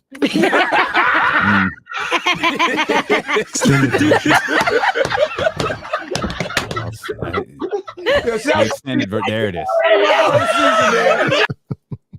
They got the extended laugh. They got like it. In the laugh for being the most disappointing team maybe in the history of pro sports. That's no joke. I mean, that's no joke. That is just a colossal failure. Now, this came up yesterday, so I'm going to ask you, fair or foul, LeBron James comes back and plays 2 games this season to qualify for the scoring title? My first thought is foul. It's my first thought. Okay. Ain't nobody like it's like for what? Like the biggest thing right now in your career should be winning games, getting your team to the playoffs and all this other stuff. What you need? He tried. Games. What you need a scoring title for? It's a bad look. It's a bad look. Is it? Yeah, it's a bad look. Okay. That's a bad look. You couldn't play to try and keep your team alive, but you gonna come back for a scoring title? Well, what if he's better? Nah, you tap He out. came back for the Pelicans game. He tried to play the Pelicans game. Yeah, and he missed games before that. Came back and played that one. Missed games since then. They lost, and then he didn't play again for what? Did he shut it down? I think so. Okay, I mean, I'll do it. I wouldn't have a problem with it. I mean, 37 years old, coming back winning the scoring title. Plus, not winning. It's not like he's winning the scoring title at 24.7 points per game either. We're talking 30.7, 30.5, something like that points per game. I think he's 30.1 now because Joel's in the lead right now. I think he's. Oh, Joel's in the lead. Yeah, Joel's in the lead last night. Yeah, okay. 30. Well, then, yeah, sit your ass down. Don't come back to try to fight for it, because I think Joel could out David Robinson, LeBron James on the last game of the season. I think the Philadelphia, if it really came down to it, now the Philadelphia 76ers might be playing for some. Oh, yeah. They're not playing for first, but Boston, Milwaukee, in Philadelphia, incredible. they're all 49-30. Wow. So Philadelphia almost certainly is going to be playing for something, some sort of seeding on that final game of the season. Yeah. I mean, of course, you can accomplish both. Joel can score 71, and he can also, help the Philadelphia 76ers get the 2 spot. Yeah, just let it go, Bron. Just let it go. We know you're great already. Although, I mean, you're great. I'm not saying he's not great. That's not what the although is. Have you seen the 4 years of him in Los Angeles? I've watched. Yeah. I think it's just like the outcomes. Tell me if it's a fail or not. I think it's a failure. 2018, 2019, 37 and 45. They missed the playoffs. 2019, 2020, 52 and 19, the bubble season. And win a championship in the bubble. 2020, well, don't say that. Don't say it like it's a 60-game season. But a bubble, like a 60-game baseball season. That bubble season gets an asterisk. Come on. The story I'll put it to you like this: the story has to be told both ways. Fair enough. Story Fair has enough. to be told. Fair enough. But then next season, 42 and 30, a first round exit, and then this year, 31 and 48, missed the playoffs, including the play-in. Is LeBron's tenure with the Lakers a failure?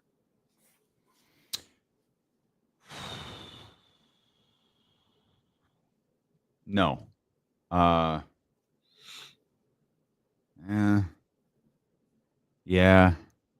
I think kind of.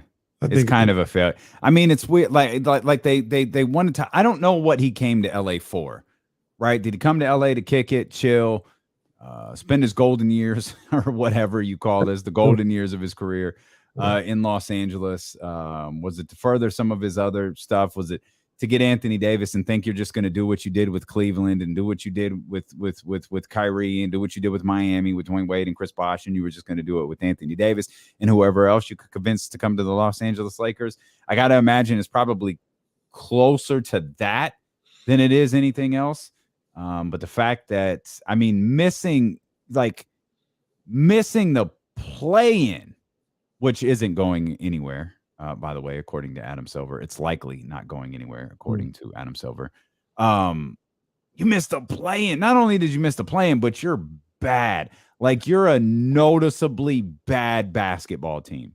And I do wonder at 31 and 48, I feel like after that Pelicans game that they lost on, I don't remember if it was Saturday night or... I think it was Friday night. Okay. Yeah. He's just like, we're not going to make it, and I'm not going to play. Yeah.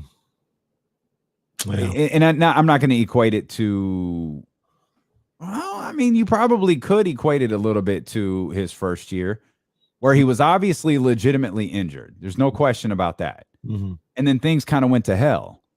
And at that point, he was like, what am I going to come back for? Right. It's not that different than what we're seeing with De'Aaron Fox.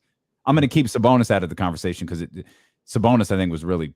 Sabonis' injury was a little bit more severe. I feel like if necessary, De'Aaron Fox probably could have played. I'm not saying De'Aaron isn't injured either, by the way. I'm just saying I think if we were in a different situation, De'Aaron could play. I think if the Lakers were in a different situation, LeBron would have played. If the Lakers had beaten the Pelicans, I think LeBron would have been playing. Mm-hmm. Yeah, this is tough. This is tough. I think that's fair. I think it's fair to call it a failure. Given the bar that he set in the past, that's fair. We're talking about LeBron James here. In Sacktown Tony, he says they got a ring, so unfortunately, no, it's not a failure. A title is all that matters in the end. Generally, I agree with Sacktown Tony, but this isn't a general situation. Like, this is LeBron James came to the Los Angeles Lakers after going to the finals 9 straight times. Yeah. 10, 4. It was a lot. And it was a lot straight times. And a lot straight times. And like it or not, like I said, I think there's pros and cons to everything. The bubble was unique. That's all I'm gonna say. Mm-hmm. You know, and they different. They didn't go into the bubble as the hands down favorite. You know, it's like they were a championship contender, but Milwaukee and the Clippers two teams for sure were looked at as being. Are you? But if we're talking about it, but are we talking about like an actual favorite, or like not Vegas? Basketball pundits talking about teams coming in? Like the Lakers were the favorite heading into that year in Vegas, or I'm talking about a betting favorite. No, I was just talking about just if we're talking, sports talk. But they were up there. And the season, one of us loved the Clippers. I wonder which idiot that was who fell flat on his face thinking the Clippers might do something in the bubble. Oopsie, feel bad for that guy. I've rooted for the Clippers so many damn times. It's absurd. Hey, Mike Jackson, you are not alone. I thought the Clippers were there too. And I thought they would have won had the season not been halted. But to the Lakers' credit, LeBron's credit, right before the season got shut down, the Lakers had two major statements where they beat Milwaukee on a Friday night and they beat the Clippers on a Sunday afternoon. Mm-hmm. And it looked like they just turned it up. They were coming on. And so you can make the argument they would have won anyway, but the whole you never know aspect to it is what always puts that one puts a conversation around that championship. Sure. But to not make the playoffs the first year, to get bounced the second year in the first round, and then this year is just the icing. If they would have made the playoffs this year and got bounced in the first round, I don't know if we're calling it a failure.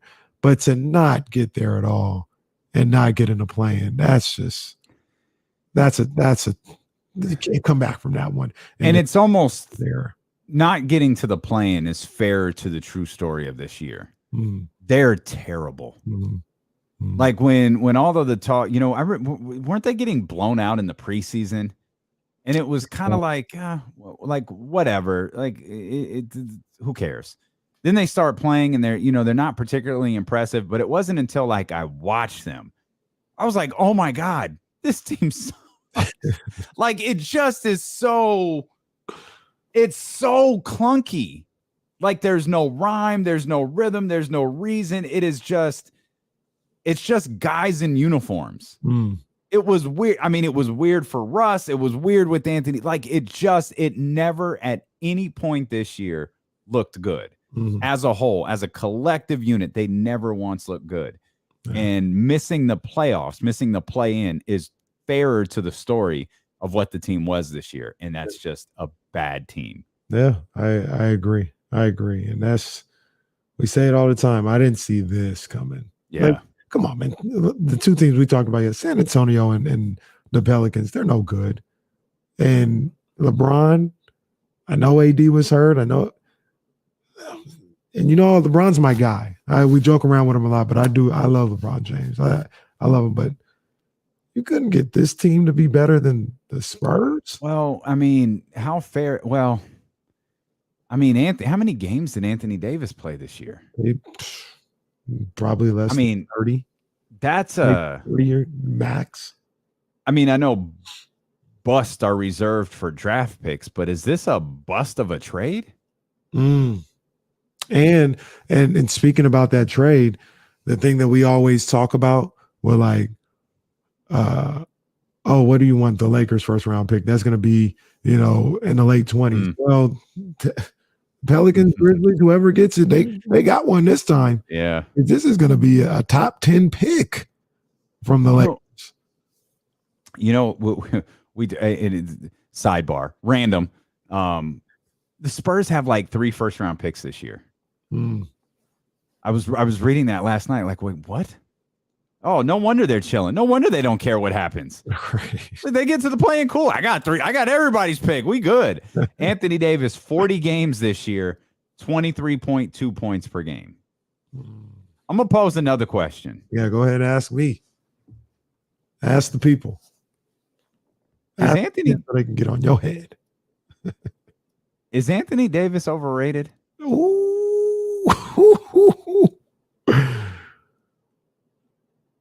Have we been trying to evaluate Anthony Davis on his potential this whole time? I mean, he was a 28-11 guy for a few. Like, I'm not saying his career was a complete waste or that he was a bust of any sort, but he has been people talked about Anthony. Remember, Anthony Davis is going to be the next face of the league. They thought. I think people thought Anthony Davis would be what Giannis actually is. Oh, for sure. Yeah, that's a great call. And again, it's not to say Anthony Davis isn't good. It's just to say where we were trying to put him, or where some people were trying to put him. I don't think he's that. Now, certainly isn't now. The thing with Anthony Davis, and I guess you have to factor it in. I'm not going to say you can't factor it in. Is it does seem like the health is the one holdup, because when he plays, he's as good as anybody in the world, but he doesn't always play. Yeah. Okay. Let's look at that. 64, 67, 68, 61. 2 best years. Games played, numbers, rebounds, everything. 75 and 75. Those are how many games he played. Those were his 2 best years in the league. Then 56, 62, and that's the 72 game season. So 62 out of 72, 36 out of 72, and now 40. Yeah, and look, I don't think it's getting any better. I could be wrong. You see things like Grant Hill when he goes to Phoenix, he's able to play or whatever the case may be, but I don't know. I don't know how much better it gets. Like, I don't know if he's magically going to start playing 70, 80 games a season. Like, he's constantly hurt. And a YouTube user here with no name and just 3 dots says when he healthy, he a top 5 player. But okay, he's been healthy relatively twice. Right. Like that, and that was 5 years ago. Yeah. And he's turning 29 now. Right. I can guarantee it. Them days are over. So that's what I'm saying. Like, does anybody expect him to play 75 games next year? No. 75. No. 60 games. I think that's what you have to hope from here on out is that Anthony Davis can play 60 games. Yeah. And that 62 is the most that he's played. And that was in a 72 game season, to be fair. 62 is the most that he's played since 2017-18. So he played back-to-back seasons of 75 games, and in each of those years, it was 28 and 11, 28 and damn near 12, 28 and 11 the next year. I mean, when he can get out there and he's healthy, obviously, he is a great ball player. But at the level that he, like, I'll put it to you like this, and I'm not saying he put up these type of numbers, but you gotta start looking at it in a certain way, Anthony Davis, the way people look at Kyrie Irving. Whereas they always talk about, yeah, Kyrie's nice, but even before like vaccine, all this other stuff, like he was always getting hurt. Always. Like you couldn't look at Kyrie Irving and be like, you know, he's gonna be there for you 82. Like, he get hurt every year. And people would, you know, use that against him, and rightfully so. Like, as somebody who liked Kyrie, when it came to that, I couldn't say like, oh no, you guys are tripping. No, he's always hurt, and he's going to be hurt. You got to plan that he's not going to play a full season for you. That's kind of how you got to do Anthony Davis. Man, that's tough. As much as and I speak for you, I know I speak for you on this one too. We'd love for him to turn it around, have some type of Grant Hill renaissance where he's always healthy, but it just go to Phoenix. I don't know what they got down there, but it works. Go to Sacramento. Okay, I wouldn't. Pete Youngman coming back? I would. Pete Youngman coming back. We start here. Anthony Davis is out. Why? We ain't telling you. Oh, all right. He's got a sore, and they'd come up with something dumb. His big toe hurts. He got a bunion. All right. Okay. Cool. Yeah. Anthony Davis with an Alex Smith, and they were like, it's sore leg. What? Well, yeah.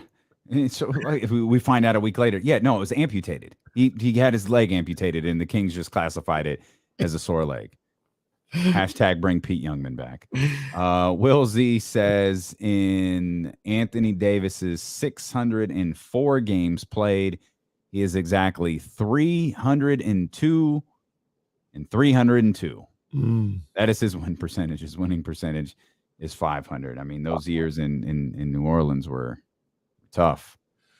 Yeah. Sucks for AD. Get well soon. Sucks for the Lakers. Well, who cares about that? Don't bother me any. But yeah, that's what we were talking about the other day. Like, this team is far from trading Russell Westbrook and going, okay, we're good. You've got problems here. Mm-hmm.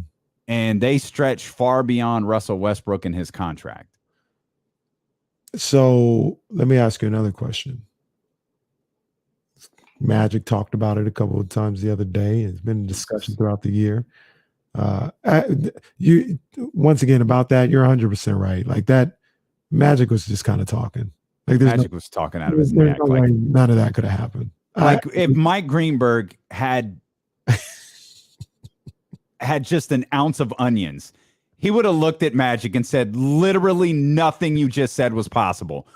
Absolutely nothing. You are making less than 0 cents right now, Irvin. Stop it. Stop it. I remember you, when we brought it up, you tried to break down, like, how does that happen? And I was trying to talk about some things, and I looked into it. No, there's no way. None of it works. Alex Caruso, none of it. None of it. It's Magic. So it's like, oh, but you almost look at Magic like, oh, Magic's crazy. And you just ignore the stuff he says because it's outlandish sometimes. Nah, it ain't happening. It did not make sense at all. But what I want to ask you is the Lakers season any different? And to bring it back home, is the Kings season any different if the Buddy Hield for Kyle Kuzma trade goes down? Man, so the thing that I get hung up on when we talk about that is you get Kuzma and Trez, right? Montrezl Harrell. Mm-hmm. So Buddy's gone. And to the best of our knowledge, that was the deal. We don't know that for sure. There could have been there could have been other stuff involved. Well, I guess there couldn't have been. Tristan wasn't even signed yet. So there could have been other stuff involved that we don't know about. But to the best of our knowledge, it was what was reported, the Buddy for Kuzma and Montrezl Harrell. If you do that, are you still able to land Domantas Sabonis later? And because Buddy was a part of that trade, Buddy was like, is Harrison gone? Like, if Buddy is simply if Buddy is simply a number for the Indiana Pacers, and it doesn't look like that's the case, but if he's just a number for the Indiana Pacers, does that mean Harrison is gone? I do think if that deal goes through on draft day, the season's different. Mm. I mean, because in even if we're talking 5 games different, that's a dramatic. It's a dramatic difference. Yeah, where we are right now is dramatically different, even if we're just talking 5 games. I agree with you 100%. Now, the extra layer to that is, because I agree with you, I think the season is different. Are they moved? Are they as pressed to make that Sabonis deal if they're a couple games better, at that time? Well, so and maybe it's unfair to talk about being a couple of games better when we talked about for weeks, unfortunately, that Monty has just let this season die because Buddy Hield and Marvin Bagley are still on the roster. In the idea, and that is, you have 2 guys who don't want to be here, who make it known regularly that they don't want to be here in that locker room. Right. You eliminate that, man, maybe they're substantially better. You know what I mean? And to answer your question, though, no, they're probably not as pressed. But I still think, like, good teams, not disaster team, they can make trades too. Yep. Like, if there's still an idea that it's Tyrese Halliburton that netted Domantas Sabonis, then throw in whatever you have to make it work, and you still wind up getting that deal done. Maybe you have to include Montrezl Harrell in that deal, and you have, and I guess that also, or does it? Is Rashawn here? Rashawn is, I think he's here. Okay. And yeah, I think so. So Tristan's probably never here then. Right. Because there's a domino effect somewhere. It's not just inserting 2 players and taking out Buddy. Like, there's an effect to those 2 guys getting here on draft day. Because the money's not an issue, and you still had a hole at the power forward position, regardless. So Rashawn would be. Kuzma wouldn't affect Holmes, and I don't think you would look at Montrez as your starting center. So you would still be looking to bring back Rashawn Holmes. So I think he stays. Okay. The other aspect to that, though, Davion, and this probably sounds a little crazy, especially with everything that I've said today, in a roundabout way, I think they're set up better for the present with Sabonis here. I think Fox and Sabonis is better than anything else that could have happened this year, realistically, between like Fox and Halliburton staying or Fox and Kuzma and all that. Fox and Sabonis is the best thing that out of all those scenarios. Unless somehow it's Fox, Sabonis, and Kyle Kuzma.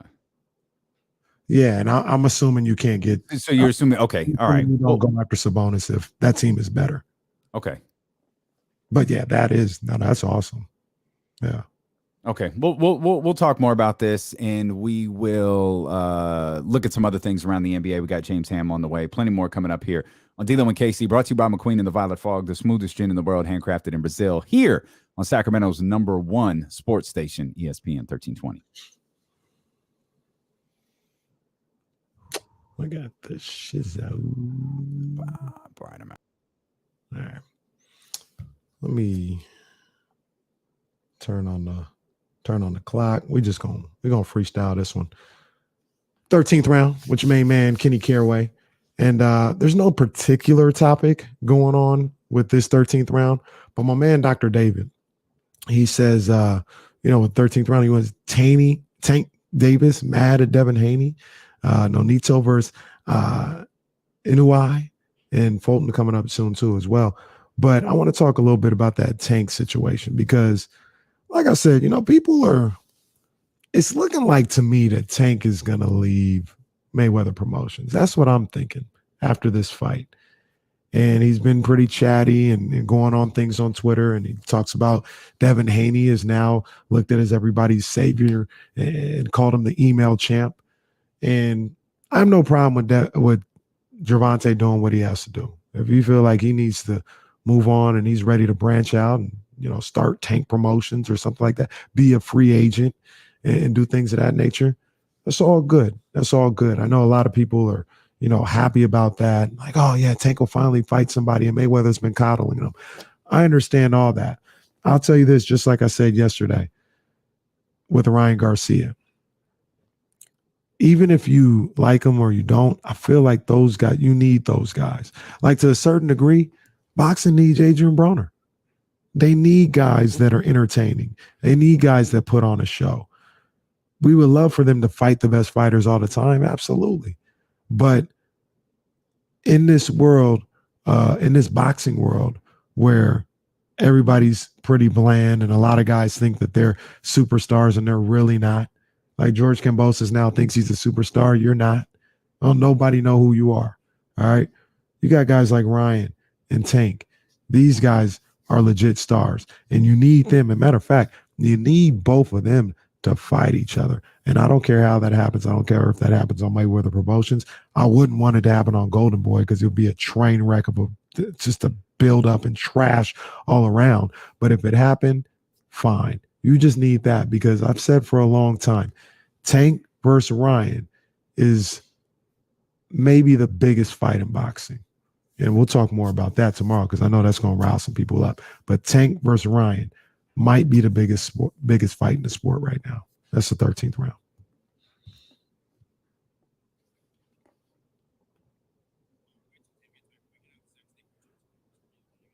Okay. All right.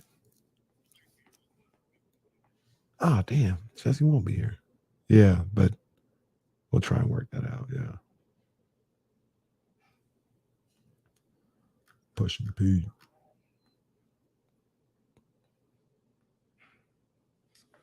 I'm starving.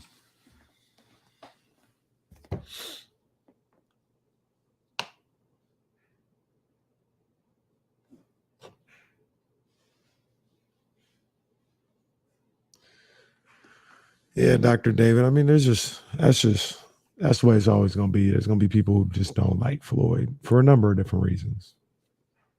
Some of them he brought on by himself. Some of it is jealousy, all that other stuff. So that's what comes with the territory with being Floyd Mayweather.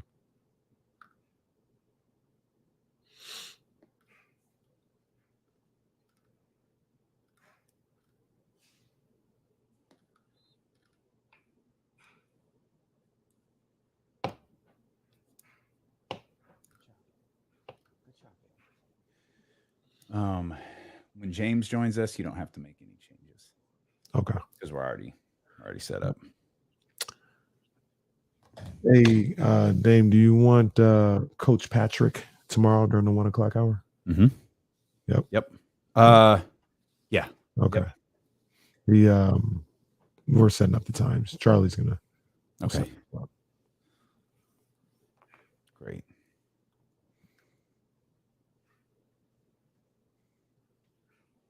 Oh, bro. I'll tell you right now, Cole. I'll probably only wear this in the in-house studio. Yeah, I ain't messing around with no hats, especially in LA. We're coming back to it.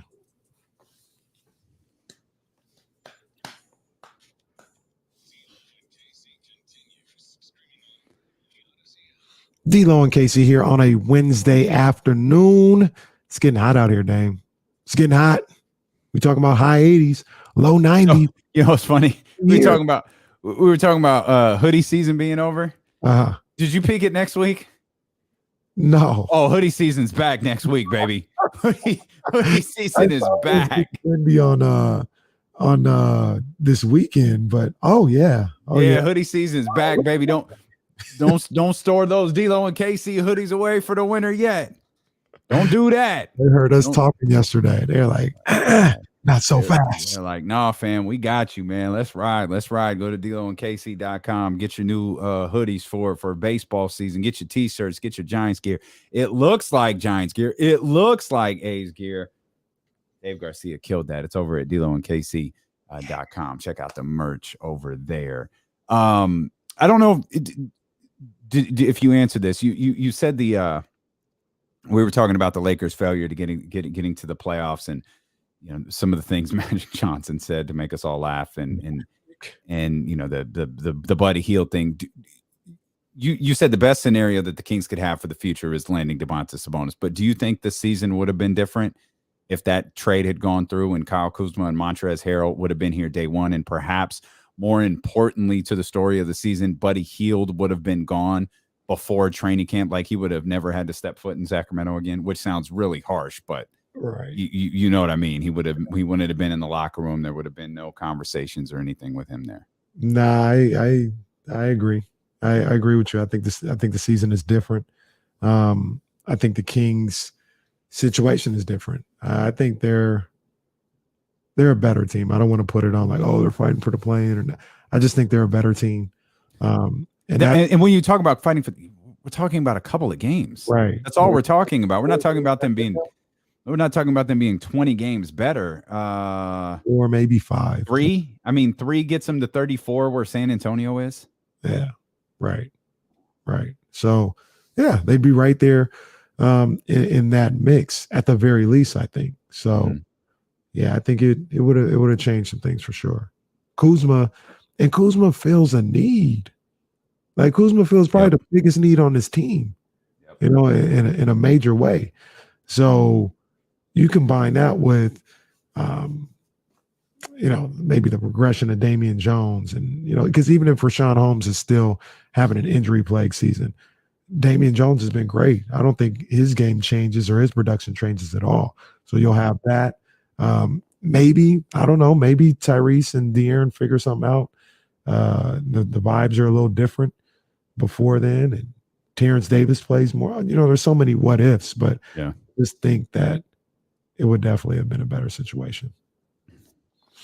What could have been. Speaking of, do you Kawhi Leonard out there working? He got people rumbling that he might be around for the playoffs. I don't think that's a good idea. I don't think that's actually a thing either. But I don't even like the idea of Kawhi trying to work himself in, or them trying to work Kawhi Leonard in with this group right now. I don't think you're a championship contender this season. Play it out, let it rock, be ready to go next year. I'll say this though. If you're the Clippers and you can get Kawhi back to go along with Paul George, but can you throw him out there and expect him to be like? Are you like? I just don't know that you can throw him out there and expect him to be Kawhi though. Yeah, he's Kawhi Leonard in name. Yeah, no, I understand that. I understand. Like, there's no easing into the season. There's no getting your feet underneath you. It's like, no, it's playoff basketball. Let's go. It's not even a G League. Right. It's some rehab games. So I get it. But let's say right now, like, he's practicing and they're saying he's 3 weeks away. If you're the Clippers and you get into the second round, then think about bringing him in there. Now, you can make the argument if you get it done in the first round, maybe you don't even mess with that, right? Like Kawhi's side, like your team is rolling, stay with what you got, and try and figure it out that way. So maybe that's the argument, but it would be tempting. I know that. For sure. Yeah. But I mean, I guess this is the stuff that we're not privy to either. Is he running in practice with the squad? Like, if he's running in practice through, and when I mean running, I mean playing. Is he playing 5-on-5 scrimmage in the practice with you through the play-in into the first round? Then I mean, that's a distinction Ty Lue can make at that moment. And we're certainly jumping out the window with a guy who was shooting free throws on the court yesterday and doing a little workout before the game in front of reporters. But still, it's interesting to think how much the Clippers, I think it's fair to say they overachieved. They have the opportunity to finish the season at 500. They could potentially finish above 500 if they win their final 3 games. Of course, they're playing Phoenix tonight, who set a franchise record for wins last night. 63 wins for the Phoenix Suns this season. By the way, I don't know why I always do that as a transition. That's such a. By the way, no one does that. The Hornets, the Clippers, the Rockets, and the Suns. Hornets, Clippers, Rockets, Suns have all set franchise records for wins in a season with Chris Paul on their roster. Wow. This guy's the ultimate game changer, man. Man, he is the definition of a game changer. Wow. That is a crazy number. Jeez. He's just got to get Chris Paul. That's all we need. That's all we need. Chris Paul, a year older here in Sacramento. I'll take Chris Paul could be at his retirement ceremony. I'm Monty McNair like, hey, Chris, let me holler at you real quick. We'll go baseball. We want to give you, we can only give you a certain contract. We'll give you the Kings. Just come here for a year. And that Frank Gore contract. Just be with us and retire. We'll change everything. Just be with us. But were you more happy that Frank Gore came back to the 49ers to retire, or was part of you hoping Frank Gore would come back and play running back for the 49ers? There was a part of me that thought about that, because as much as I think Frank Gore is just finished, he's been doing this forever. And every time he gets out there, whether it's with the Jets, I don't know, something happens. Is that like he's not an embarrassment out there? He's not like prime Frank Gore, but he's not at all. He can get you a couple yards. The Niners need a couple yards. The Niners do need a couple yards. So part of me is like, I mean, do you ask him if he at least wants to come to training camp?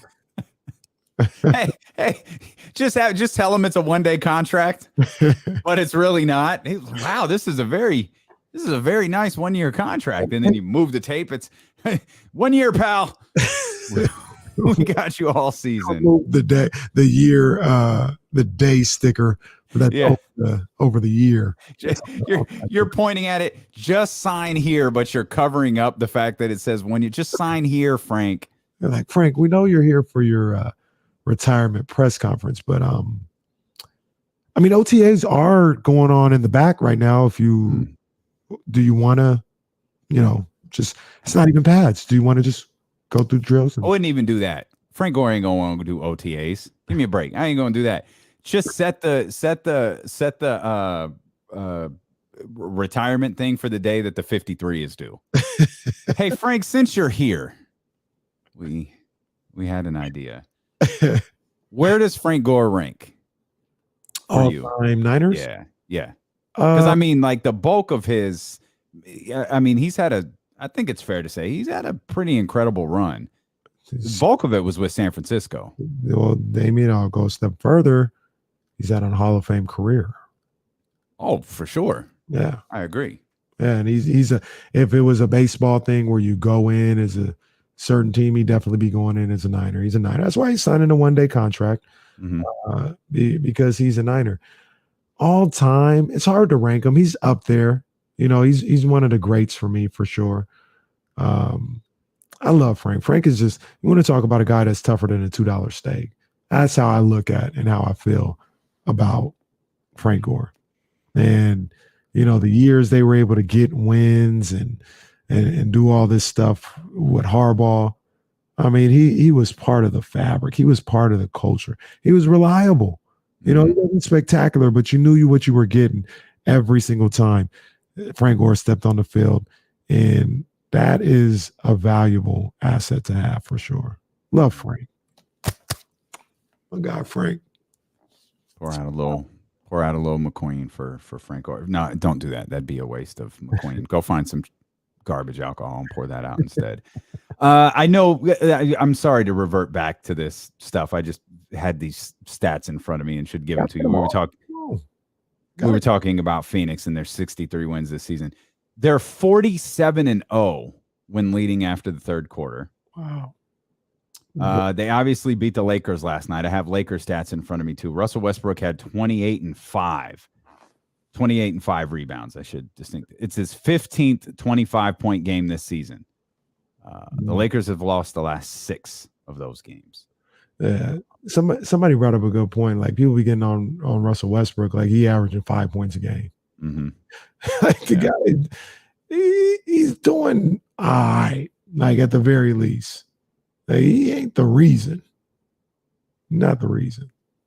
The Lakers are 6-17 with LeBron James out of the lineup. They're 6-12 this season when Anthony Davis and Russell Westbrook both play without LeBron James in the lineup. So some interesting notes there on both the Lakers and the Phoenix Suns. Who kind of quietly got a big win yesterday was Utah.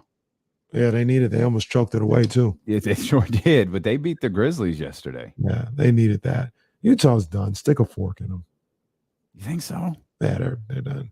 And this is a quick week ago. I was like, hey, keep your eyes. They're just getting ready for the play. No, they're not. That was wild. You sure did say that. Yeah, I believed it too. I ain't never been wrong with a take like that, because I definitely didn't say yesterday that I was rooting for the Cleveland Cavaliers to get the job done. They deserved a spot in the playoffs with the great season that they had. And if they really worked hard enough, they could potentially, catch up to the Chicago Bulls. Yeah, they lost to Orlando yesterday. It's all bad. It's all bad. So I immediately revoke my warm and fuzzy thoughts on the Cleveland Cavaliers. You can't lose to Orlando. No. You can't lose to Orlando when you have the opportunity to get yourself out of the play-in. Like that was I told you, if Chicago drops this, Cleveland's playing Orlando. Chicago drops this. We've got something interesting the final 3 games. Mm-hmm. We, in fact, don't have anything interesting the final 3 games now, as Chicago has clinched their playoff spot. Cleveland, Brooklyn, Atlanta, and Charlotte, they've clinched their play-in berths. There could be some shuffling between the 8th and the 9th spot with Brooklyn, Atlanta, and even the 10th spot with Charlotte. So there are some things to watch over there. Overall, though, I still think it's pretty impressive that Cleveland's going to finish the season at minimum a couple of games over 500. Yeah, for sure, man. Good for them, man, because that's a young team trying to build something, trying to create something, and they've done a good job of doing that this year. So good for them. Any type of, even if it's just the play-in, like that's something they can build on. Absolutely. And when we say the Sacramento Kings are a get-right team, a get-right game, yeah, Miami ain't lost yet. Well, just with the doctor. What did Miami lose? 5 in a row, 4 in a row heading into that game against Sacramento? Ain't lost since. No, it's kumbaya. Lift every voice. They really are going to dinner, like Eric Spoelstra said. They are lifting every voice and singing and everything. It's all good. Hey, I got a quick update here. Oh, on what? Ash Unknown comes in and says, "KC, I'm sorry for last night." Ash, it's a cold world. Just smack me with a cowbell. I think I know why she did it too. That's wild. She knows. She knows what time it is. Okay, Lake Show. She's like, "Oh, for real?" No, not for real.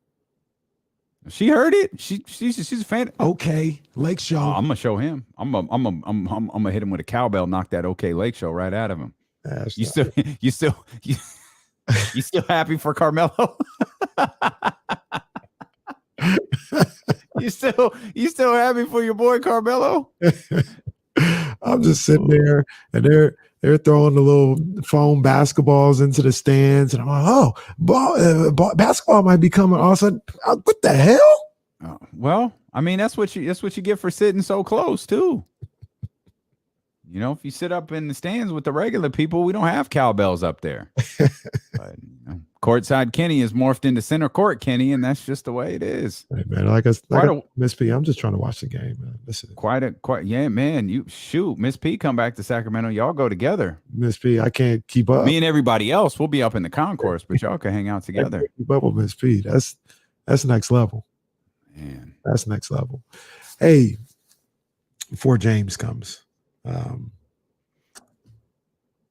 Kareem Abdul-Jabbar apologized for what he said coming off as criticism. He made it clear. He's like, I'm not trying to criticize LeBron James. That was criticism. Like, I respect Kareem and what he's trying to do. That was criticism. He was criticizing LeBron. Yeah, I thought so too. But he also, if he didn't intend for that to be criticism, he was just kind of speaking his mind. He came back real quick, like you would want somebody to, and be like, look, I know you guys are trying to make it some type of way. I'm not trying to criticize him. LeBron has done a lot, and everything that he said in the quote. So that was good to see. But it also came up for me because Kareem is very critical, as a lot of people are, of winning time. And he had a quote saying, like, he doesn't like how people are being portrayed, particularly Jerry West, and it's a real negative light. And he's like, I don't think anybody that's a Laker fan should even think about watching it. Like, it's all. And maybe that's why it's so great for us. Right. But I got to thinking about it, and it's easy for me to say because I'm not being portrayed in the show. But I thought a lot of it early was a lot of shock value. And even looking back at it, I don't think it's that bad with Jerry West. In the moment, it felt really bad. Looking back, he had a bad temper. He kicked the golf ball. Like, he didn't, like, I even saw another side from Jerry West as well. And I think they were trying to, I think there was basis in what it seems like he is an individual and a professional, where he's like, I've heard before, like, he's perpetually unhappy. He's like, he's always striving for something that he just, just can't attain. He's already great, but he's like, that's not good enough. He's tortured by something, right? And I think they were trying to really bring that out, and they went to the extreme. They went to, like, a wrestling character. They went to the extreme of it.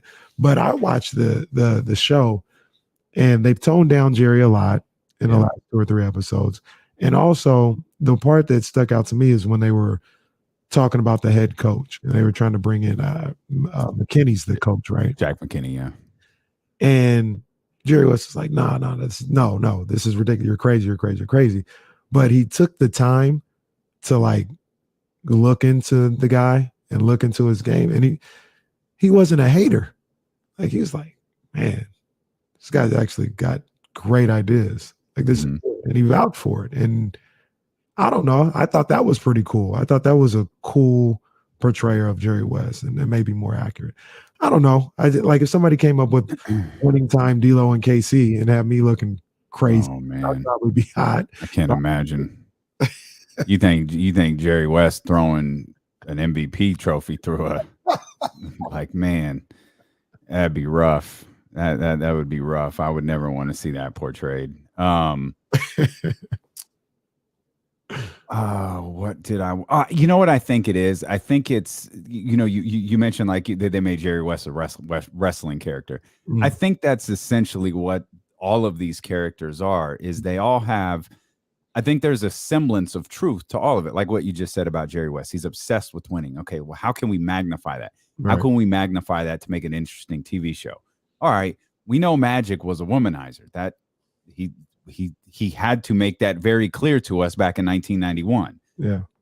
Okay, how can we exaggerate that? I don't know. Throw him in the smallest car we can find and throw a different woman in there. At church. Introduce him to Los Angeles by sending him to the Playboy Club. How many different women can we put in this one scene? Right. Like I think it's an exaggeration of stuff that it's an exaggeration of personalities. Like we've always heard, Kareem is surly. Okay, what can we do with Kareem? Well, let's make him real picky about his orange juice, or some like the latest episode I really liked with Kareem because they brought Spencer Hayward in, and it was like, okay, your boy, yeah. When I saw it, I said, what Harris? Let's go now. But now we're seeing like now like this last episode was a really like in-depth look at Kareem. And I told you, I think after the first episode or the second episode, I went straight to another HBO Max show. It was a documentary on Kareem. Whatever semblance of truth is in this Winning Time series, that Kareem episode was spot on. Because all you have to do is flip over to the documentary from the stuff with his parents, the introduction to being a Muslim, all of that stuff. It's right there. And it's just like it's Paul Westhead, same thing. Yeah. It's Pat Riley, an exaggeration of stuff that really happened. Yeah, I get people, and even not just Jerry West, but people that are close to Jerry West not like it. Like I understand it, but I feel like I don't want to. I'm not trying to be condescending at anybody, but like viewers who are watching it who are having a reasonable outlook on this, like myself, like yourself, and others. We know Jerry West ain't that. You know what I'm saying? Like we know it's a TV show and they're telling a story. Some of it is a little dramatic, just because it's a TV show. But I think they've done a good job as the season's gone on, is toning it down and just telling stories a little bit. I'm anxious to see how I'm excited to see what happens next, because the last episode ends with the Jack McKinney accident, and that now Paul, jeez, yeah, it was awful. Paul Westhead's going to take over as the head coach. Pat Riley's going to be introduced to the coaching staff, and we all know how that's going to go. But Paul Westhead is such a fascinating figure in all of this, because like Paul Westhead, so this is 1980. 25 years later, walked onto the Phoenix Mercury, coached them the same exact way, and they went off and won it. It was arguably Diana's best year. They went off and won a WNBA championship like a year later. I think he coached them for like 2 years. Man, yeah. I mean, and that's what that team did. Like that team ran up and down the floor. Like you knew when that year started, it's like Phoenix is winning. They're like, if their Cappy, I think, was still on the team. Oh, they were untouchable. And it was that Paul Westhead style. It was the Showtime style, and it worked with those two. Yeah, that's what's up. Yeah, but I popped when my boy Wood Harris came. Oh, I know you did. I kind of did too. I was like, oh, it's real. Okay. I get Kareem's assessment in that. And by the way, LeBron, because he's not playing, hasn't spoken to the media in a few days. He hasn't spoken since Kareem made his initial remarks, nor since Kareem apologized for it. But his remarks about winning time are interesting. I just don't know why they never wore pants in the locker room. I don't know. Well, That Spencer Haywood scene is just absurd. It's just so absurd. But apparently you just didn't wear pants in the locker room in the 80s. The Spencer Haywood one or the one before, where the guys just carrying the one before is just, we're holding discussion here. He's basically, if you're challenging me to a fight, which is essentially what he was doing. I don't even remember what player this was. And you're just ass naked. It's going to be hard for me to take you seriously. Like, it's going to be really hard for me to take this whole interaction seriously. But you can take James Ham seriously. He joins us next here. It's D'Lo and KC, brought to you by McQueen and the Violet Fog, the smoothest gin in the world, handcrafted in Brazil. Rolls along on Sacramento's #1 sports station, ESPN 1320. I'll be right back. Yes, sir. If Kenny's late, you're going to have to text me because I can't hear you, Jesse. All right, what do we got going here?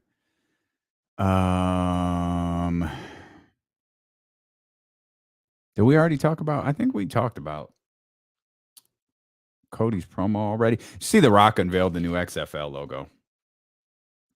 It's kind of the same as all of them. Oh, here's a good note. Cody said his promo on Raw was unscripted. That's news. The fact that he was able to do a promo unscripted. I guess they trust him. I'm happy for him, man. If he's happy, I'm happy.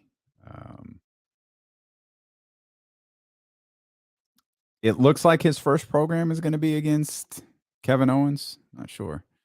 Did webcams get a core hoodie? We need to get them one. They out there working hard. And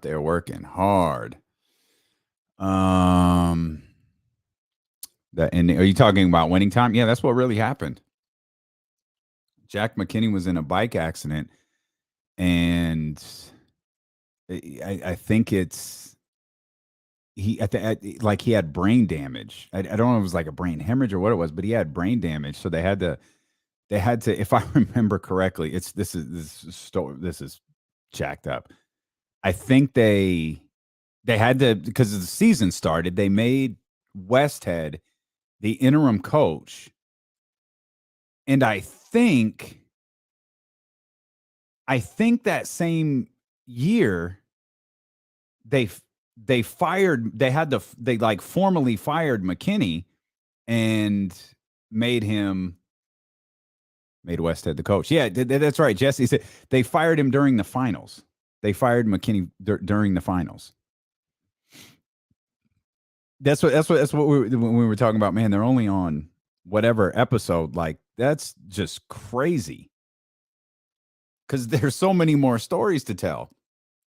Because you've got to tell the story of Magic not liking Paul Westhead and Pat Riley becoming the coach.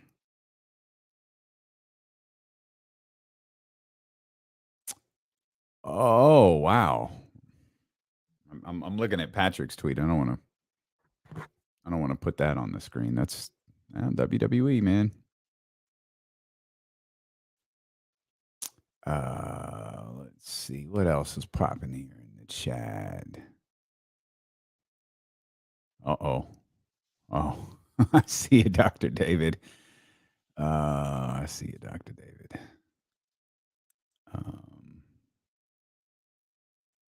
Okay, there you go. Black Red's hat. There you go. Oh, one half of the NXT champs. I just have not. I have. Did I read right? Because I didn't. What did Braun Breaker beat? Ziggler on Raw for some reason. Yeah, Westhead was the coach for Hank Gathers, that Loyola team that ran that way. Yeah, he was the coach in that. Eric Spoelstra was on that team, which I did not know until the 30 for 30. He was on the LMU team? Mm-hmm. Wow. Yep. Oh, wait, is that was it Spoelstra? I know who else was on that. I'm not thinking of Spoelstra. My bad. It wasn't Spoelstra. I'm thinking of it's the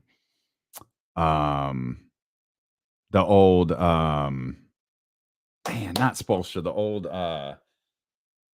Phoenix coach, Phoenix Mercury coach.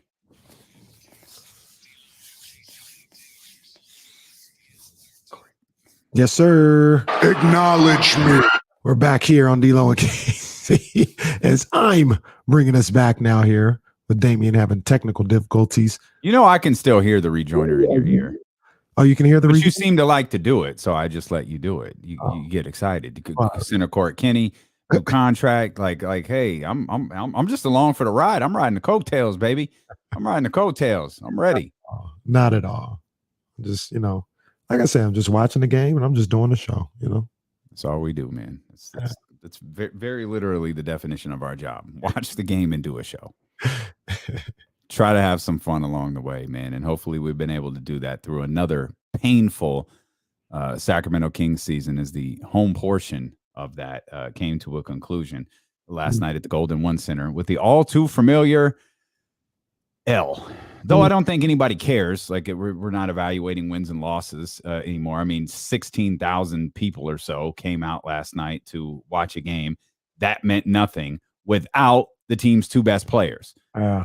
So, boy, that's right on time, too, given the conversation we had yesterday about how this team can't take advantage of one of the most passionate fan bases on the planet. You got 14, 15, 16,000 people showing up to a game that absolutely means nothing. Like, imagine if the game means something. Come on, man. They were there last night, and I was surprised. Mm-hmm. I was sitting there watching the game, and I looked around. I looked up in the upper deck, and looked at the concourse, and I was like, "There's a lot of people here tonight." Yeah, there's a lot of people, and and like I mentioned, it wasn't a lot of people out there angry or coming to boo or show their dismay or whatever.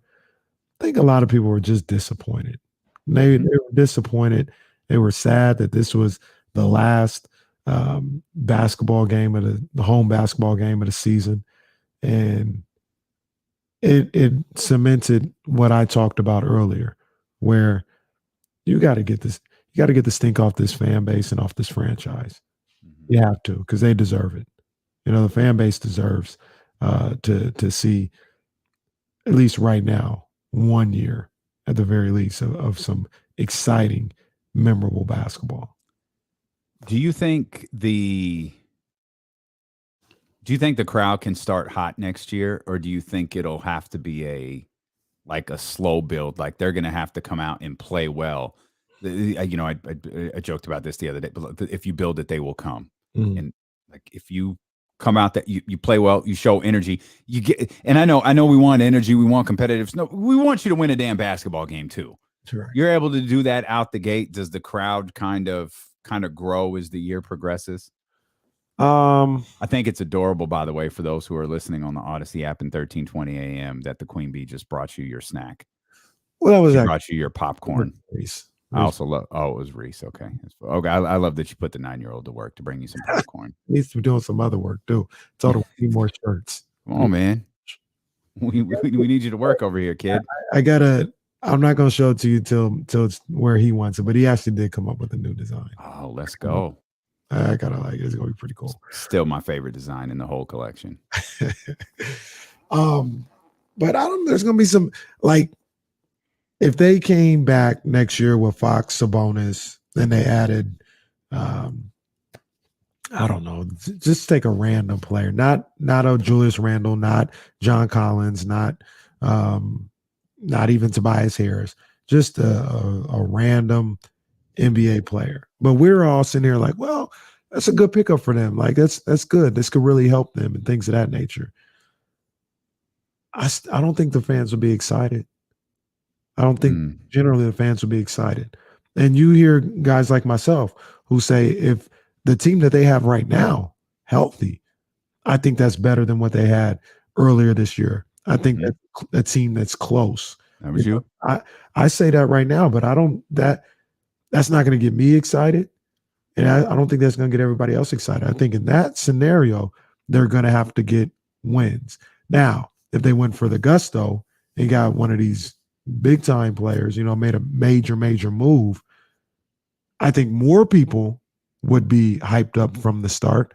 But I still think at this point, there's a lot of people that are waiting for the other shoe to drop, and anything that can go wrong will go wrong. And they're always looking out for that. And there'll be people night one. They got Donovan Mitchell. Night one, all right. Well, we're gonna have to see. That's how some people would be. I'm gonna call cap on that. You think Donovan? I think Donovan's a game changer. like you might be. They're like John Collins, maybe. Julius Randle, maybe. Donovan Mitchell. Oh no, we there. He's a needle mover. We there. Yeah.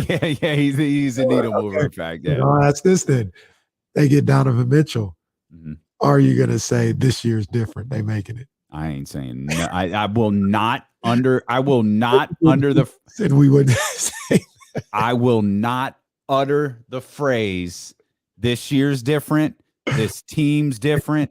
They different. I ain't gonna sing the 2 Chainz record no more. I ain't gonna sing the Genuine record no more. Like anything that involves different, I ain't doing it. Ain't gonna be me. Nope. I get you. They're not gonna get me again. They're not getting me again. They could be 41-0 halfway through the season. I'm just they're playing well, but I ain't gonna say it's different. Nah, they ain't getting me again, man. I'm sorry. I love the Kings, and I want to have.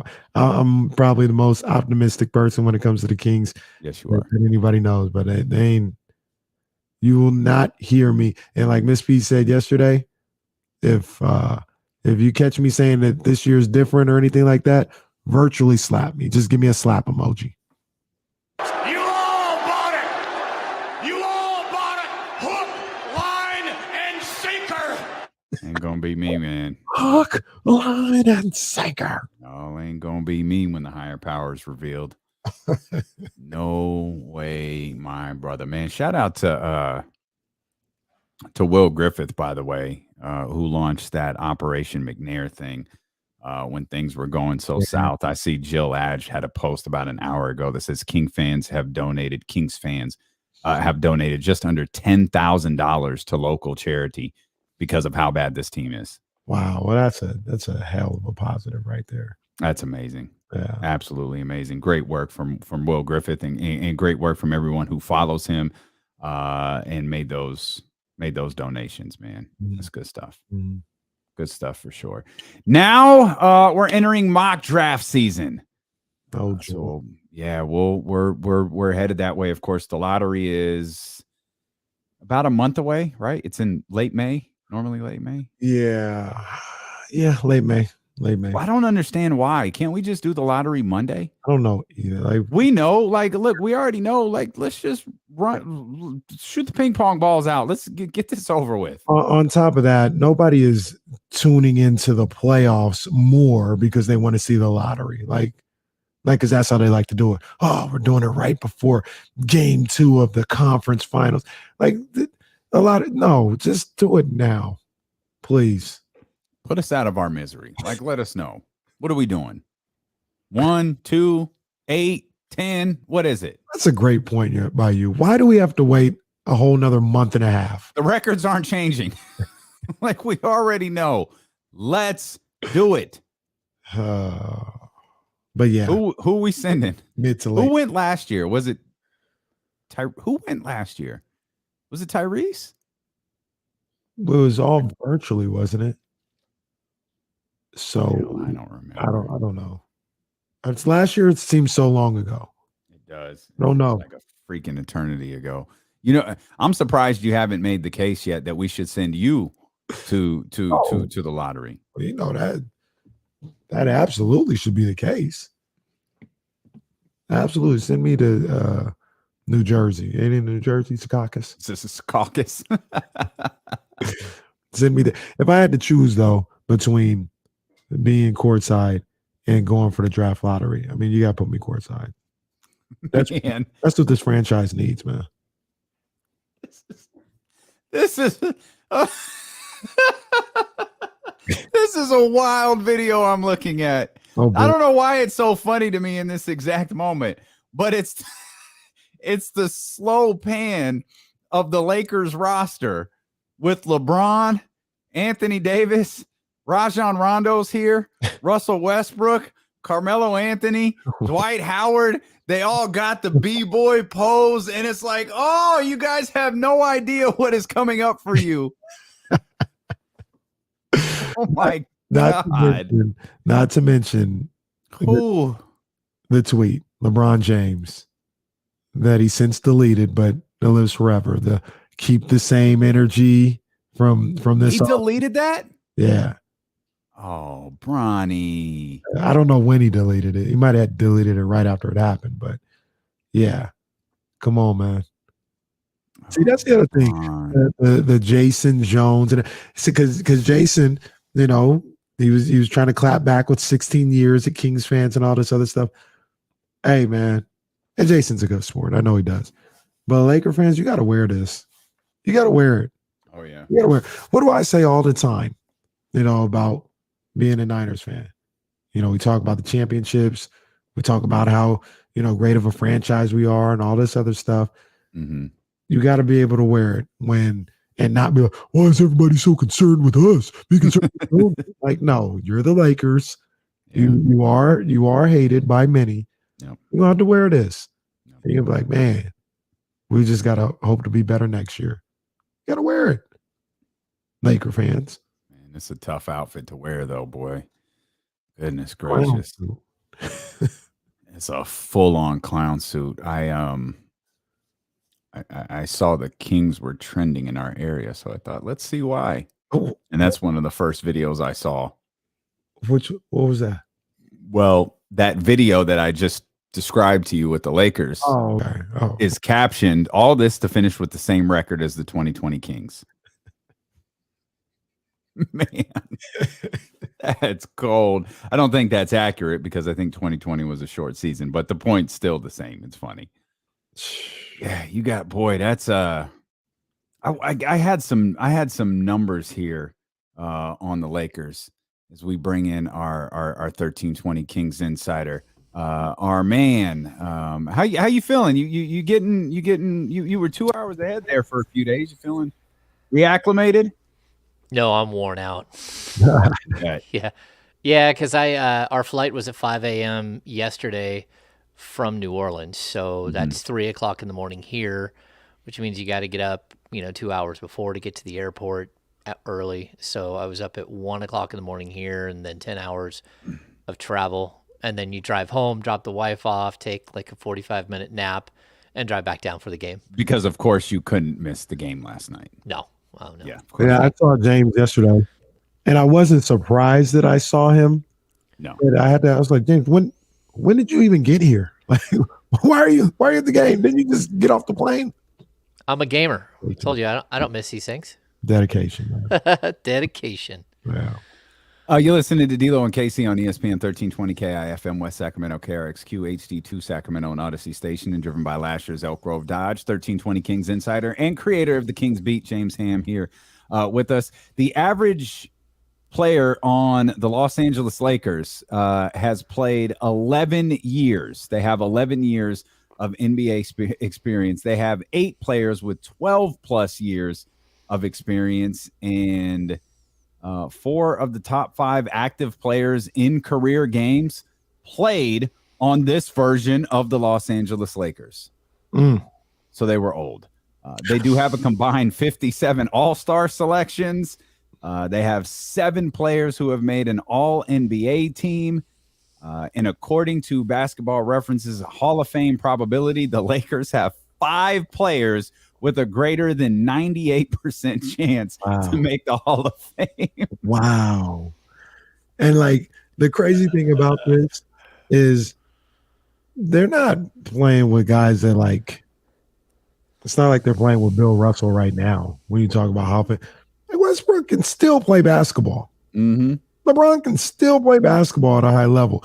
Carmelo, he might be the closest to like being done, but Carmelo's not some kind of role rub out there. You missed AD. Yeah. Well, he don't play, but he's talented. And even I thought they could have played Dwight Howard more this year. I was kind of surprised by that. I feel like he still has good basketball left in him. Yeah, there's a reason why you don't play him. He's an odd duck. I think in my book they have 4 first ballot Hall of Famers and 1 like second, third ballot in Howard Hall of Famer. Dwight should be first. Dwight. No, I don't think he's first ballot. I call foul. You think he's first ballot? He's first ballot. Orlando Dwight Howard is first ballot all alone. Yeah, but he hasn't been good in 10 years. But he was really good for 8. Yeah, I mean, it's been a long time. I don't even know if it's 8. I think he was really good for like 6. I don't think he's been great for a long time. I don't know if he's first ballot. I mean, just for my money, and like, there's enough about him that like I think turned him off with voters. So that's probably true. Yeah. Also, did you see who's getting into the Hall of Fame now? Oh my God. Jesus. No, I'm not even gonna say it because I like all those people, but Dwight Howard, yeah. Yeah, I don't know. I mean, it's always strange. I would kind of put him like really in the Chris Webber category, where I think that they'll make him wait a little bit. But that's just me. I think he'll have to wait a little bit. And I think he's a Hall of Famer, like certainly. The rest of the other 4 like first ballot Hall of Famers, no question. Man, what a disastrous trade this was. What a disastrous season this was for the Lakers. Well, and it's a season that will bleed into next season. That's their biggest problem. This is a gift that keeps on giving. It's it's the jelly of the month club right here. It's definitely it's one of those things where you're just like, how could you make one trade that was so boneheaded and short-sighted in trading for Westbrook? And sorry, Westbrook lovers, but that will go down as one of the worst trades ever, because it hamstrings them this year and next year, and then the year after that. I mean, you're running out of time with LeBron. It's not like we got 5 years left of him. We don't. So you're just wasting years, the last years of LeBron. I mean, LeBron was like in the running for the scoring title. He's playing up to what he's got to do. It's just the other guys haven't. Yeah. James, we talked about this as well with in regards to the Lakers and kind of bringing the Kings into it. If that trade goes down on draft day, I think that was, between the Kings and the Lakers, are both teams different and better with the trade going down? Oh, yeah. I mean, that would have made the Kings a lot better, and it would have made them better. Like, for as much as I bag on Buddy Hield, he still would have provided the perfect thing that they needed. They needed a 3-point shooter to space the floor. They needed 8 3-point shooters to space the floor, and they passed. So I think it would have made them way better. You know what else would have made them way better? Just not making any trade. That would have been just fine. They actually would have been really solid if they would have just not made any trade and then tried to bring back Dennis Schroeder. And I think that there's a lot of ways that they could have help themselves in this situation, and they chose the wrong path. And to be honest with you, the coach is one who's going to get fired most likely, and like all assuredly. But it shouldn't be him. It should be Rob Pelinka, and it should be their whole front office who just did this classic blunder. And for that matter, this is, you reap what you sow, right? And this is LeBron. I mean, it's on LeBron. He did the same exact thing in Cleveland, where he demanded that they trade for this guy or pick up this guy or sign this guy to a big fat deal. And then he left them high and dry with a bunch of trash that did not work without him. And so at this point, he's squandering the final couple of years of his career because he meddled too much in what they're trying to do. And that's why executives should do their job. And You can take input from players, but in the end, you need to do what's right for the franchise, not what one player thinks is best for him. And because clearly, J.R. Smith was still getting paid for years. Like, just bad. Kevin Love, still under contract with the Cleveland Cavaliers. I mean, that's big money that you paid a guy because he fit with LeBron. Real quick now, I want to ask James this on this same subject, though, because I talked about it when me and Dame were talking about it. And I said, in the grand scheme of things, because I agree with everybody here, I think the Kings would have been better if the trade would have gone down. It would have helped them out. But in the grand scheme of things, in a roundabout way, I feel the pairing of Fox and Sabonis is the best outcome of any realistic outcome that could have happened this year. And I think, I don't know if they get Sabonis if they're better, earlier in the season. I don't know if Monty feels pressed to make that move if they're, 3, 4, 5 games better, and in contention at that point. So in a weird way, it might have worked out for the Kings, even though they had to suffer through this god-awful year. I think having Sabonis with Fox and having that as your core into this future, into this near future, I think that's the best case scenario out of all the stuff that was available.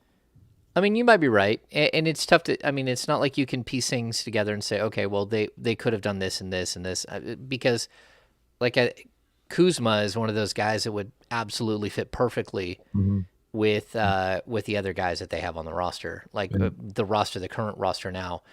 Even if you could have landed Kentavious Caldwell-Pope and then gone ahead and made a move down the road, that would have made a lot of sense. This team would have actually been pretty solid. And then if you could have added Sabonis to that, which could have happened, you still had the movable pieces. I mean, Sabonis only makes $18 million a year. They took on Buddy Hield, but they would have done that deal with lesser pieces if they were still getting Tyrese Halliburton. But, again, you just never know. You just never know how these things would work out. The coulda, shoulda, woulda is pretty tough. Yeah. This is going on right now. I thought I'd bring this to your guys' attention. 76ers playing Toronto tomorrow. On the latest injury report, the 76ers list Matisse Thybulle as ineligible to play. Oh, my. That's of note because the Philadelphia 76ers and the Boston Celtics didn't want to answer whether their teams were fully vaccinated or not. Again, another plot twist here is Philadelphia, as of this exact moment, is slated to play Toronto in the first round. Oh, wow. Yeah. Ooh. I mean, I know it's a big deal because Thybulle's a good player, but he's like their 8th best players. But still, I love that Canada's like, I don't give a damn what y'all doing down there. You ain't coming into our country. You can stay down there and play your little basketball game, but you ain't coming here, Brody. Sorry. It's funny. It's their basketball game. But, Dr. James Naismith is Canadian. Yeah, well, that too. But yeah, I mean, I think we're going to see this play out. It's going to get interesting because guys are basically going to be outed for their vaccination because of this, and there's nothing you can do about it. What are you supposed to say? I guess you could say out for personal reasons. That would have made a little bit more sense if you wanted to protect the player, but maybe you don't want to protect the player. Even still, it's too late for him to go get vaccinated now. He wouldn't be cleared in time. So, I don't think their vaccination is a shot. It's 3. Oh, yeah. It's 3, right? And you don't get, it's not like you just go in and say, stick me 3 times. It's like 1, you get another one. What was it? 2 or 3 weeks later. I can't remember what it was. And then the third one was even later after that. So you're basically stuck right now. If you're Philadelphia or if there's someone on Boston, if you're anyone who has to line up with Toronto, you're in a tough spot right now. Well, real quick, from what I heard, the math that was broken down to me is if you get it, this is probably 2 or 3 days ago. But if you get it today, you could be good by the time you got to go to Toronto, because you figure you got this week. You're a 3 seed, so you're going to start at home, and you've got until probably the following Friday or Saturday to go to Toronto. That's about the 2 weeks you need to be considered vaccinated enough to play. That's the way it was presented to me. Like you get one of those shots. It's just a one shot thing. You need 10 to 14 days, but you'd have to get it like today or like 2 days ago to be ready to play in Toronto. Yeah, but if they require the booster, every booster is a 6-month wait. So I think it was an 8-month wait, right, for Pfizer when I got my booster. We got our original shots in early March. Second shot was late March and like a year ago, and then we had to wait until October, November for the booster. Yeah, it's a mess. No, it is, and it's interesting. Jesse, he knew it was coming though. Yeah. Jesse says be considered fully vaccinated. You either need both shots or one Johnson & Johnson.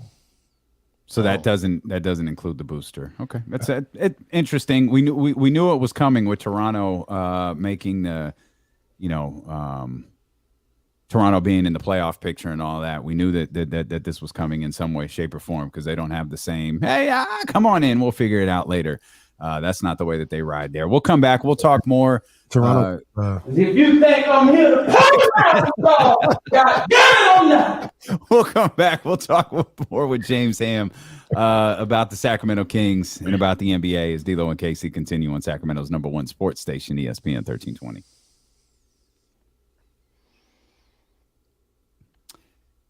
Yeah, that's 100% Canada. Yeah. Damn it, I'm not. Yeah. Well, also they won't let you in if you have a felony conviction, right? Yeah, you're not allowed in. Jeez. There's a great story that Tell me that. Dwayne Tickner, the former assistant coach for the Kings, used to tell.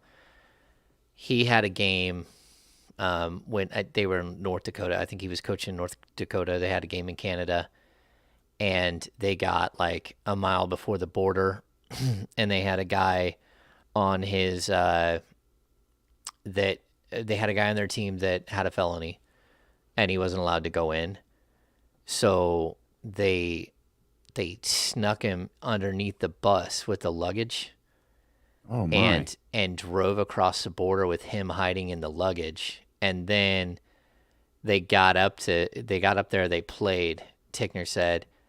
He played so horrible that on the way back, we left him under the bus for an extra 7 miles. That is terrible. And that's the most Dwayne Tickner story ever. It was like -18 below on the outside, so he froze his butt off underneath the bus. But man. Yeah, but they snuck him into Canada. I mean, their stories from the minor leagues are so spectacular, like trading players for steak dinners and like all kinds of stuff. That's amazing. People want me to put on the fedora. Fedora ham was popping. That was a good look. That was a good look. Happy ham. Yeah, that's a good look right there. Come on, man. There we go. If you were a real one, you would have wore that last night. That's happy ham. I wore this to the game. You did? Yeah. Oh, that's the way to do it. Yeah. I didn't see it. You must have had it off when I seen it. No. The national championship game. Championship game. Okay. Yeah. Oh, I was thinking last night. Oh, no, not last night. Last night I couldn't remember my name half the night. No, I was so tired. So, yeah, I was working on probably an hour and a half sleep. Baby. I'm almost done. Oh, sweetie, that is not comfortable. I'm watching the show on the boxing channel on the Pluto app. It's called Fight Night White Collar Boxing. Where basically they take like your accountant, put them up against another accountant, and they Fight Club. Yeah. It's basically Fight Club without Brad Pitt and Edward Norton. Yeah. Meatloaf. White collar boxing right now. This guy, I don't know who these guys are, but they're not boxers, but they go through a whole thing. Like they follow them as they train, and that's crazy. So. If I disappear, it's because Smoothie has had it with this show. Yeah, I'm lucky. I got my peoples here today, so they've got the dogs upstairs. She's got her hand right on Right on the power strip. She's like, go ahead, mess around and find out. It's like, this is going to be my last act of defiance before I leave you. That's right. Poor baby walking on 3 legs right now. Oh, that's not good. We still have the little one picking on the little fat pug. She beats him up. Okay. Almost done. Almost done. People make me laugh.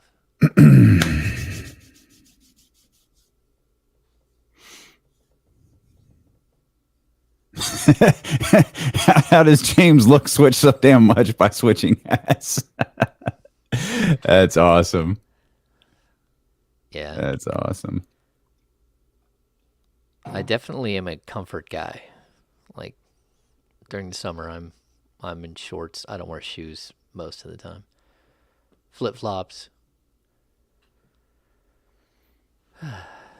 Flip-flops around the, like, when you're just out and about.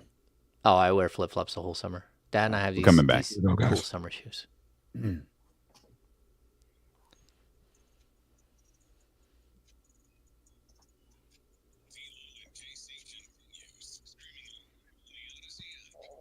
I'm bringing the show back. I'm bringing the show back. It's D-Lo and KC, brought to you by McQueen and the Violet Fog. Y'all got to log into the stream real quick. It's twitch.tv/ESPN1320. It's youtube.com/ESPN1320. Facebook Live. You got to see James Ham with the fedora. It's a whole different vibe when James Ham, when New Orleans James comes rocking the fedora. Happy Ham indeed, man. He's a real one. Would have wore that last night to the arena, but I think we'll plan on game 1 next year. Golden One Center. Happy Ham makes an appearance. Yeah.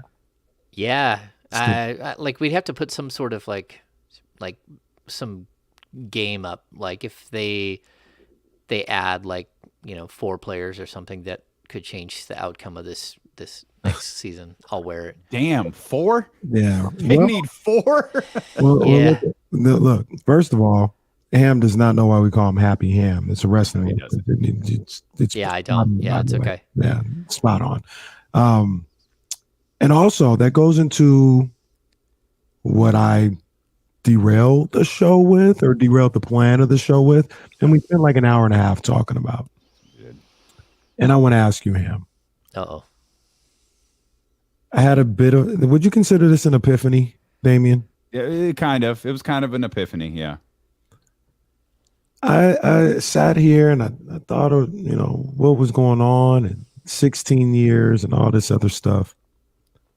And James, 17 can't happen by any means necessary. 17 can't happen. You have to get this stink off this franchise and off this fan base. And I'm fully prepared to do a Minnesota Timberwolves. Like if you just make it next year and then you don't make it following and you got to kind of rebuild from there, fine. We'll figure that out. But 17 cannot happen. I'm trying to keep Fox and Sabonis, but every pick that we have moving forward, I'm not worried about your future draft picks. I'm not worried about your financial stability moving forward. You need to do everything you can if you're Monty McNair and Vivek Ranadive to make sure 17 does not happen. And the other reason why 17 can't happen, because James, I believe you're not just guarding yourself against 17. If 17 happens, everybody's gone, and now you're staring 22, 23 in the face. So you need to get the stink off this franchise by any means necessary. Fox and Sabonis are the only 2 that I'm hanging on to. Every other pick and every other player to get another transcendent player, or as close as you can to it in here, is on the table. I agree with you. The one thing that I think you started that entire thing with Monty McNair and Vivek Ranadive. I'm just going to tell you that if Vivek Ranadive wants to be involved in stopping this, it requires him to walk away and let the basketball people do the basketball things. Because if you allow him in the door, he's proven that that will not work. That whatever it is that he wants to do, we do the opposite. Because that's where we're at. We're at a point where a completely broke family that got run out of the league had a shorter streak than you did in the Maloofs. And so we're looking at what, this is year 8 with him, or 9, and nothing. Like, we get it. Like it's really hard because Vivek has succeeded in life at almost everything, right? I mean, the guy's made like close to $1 billion. He's done a lot of things right. Not everything, I'm sure he's had failures in personal lives and stuff like that. But at the same time, like, this is a guy who has succeeded and succeeded and succeeded, and like, he's almost got the Midas touch. Everything he touches turns into gold. I mean, he bought the Sacramento Kings for a valuation of $535 million, and now they're worth $1.9 billion. I mean, it's not like this. Again, it's the Midas touch. He quadrupled the money. That's unheard of in an 8-year, 9-year stretch. So I get it. Like, letting go is really hard. Let go. If you don't let go, you're going to strangle it. And that's it. You already have it like on the ropes. It's almost dead. You're going to strangle it. So let go. Let basketball people do basketball things. You can come in and you can see what they're doing. Walk in the room, see what they're doing. Shake hands. Good luck, guys. GTFO. That's it. If you want to end this streak, it's pretty simple. And if you don't want it to end, keep doing what you're doing, because certainly hasn't worked. So that would be my lesson and like my advice. It's the hardest thing to tell somebody, but it's like, look, man, like, how many coaches have been fired for failing over the same amount of time? You're the only one who can't be fired. How many coaches? How many assistant coaches? How many GMs? Those are all on you.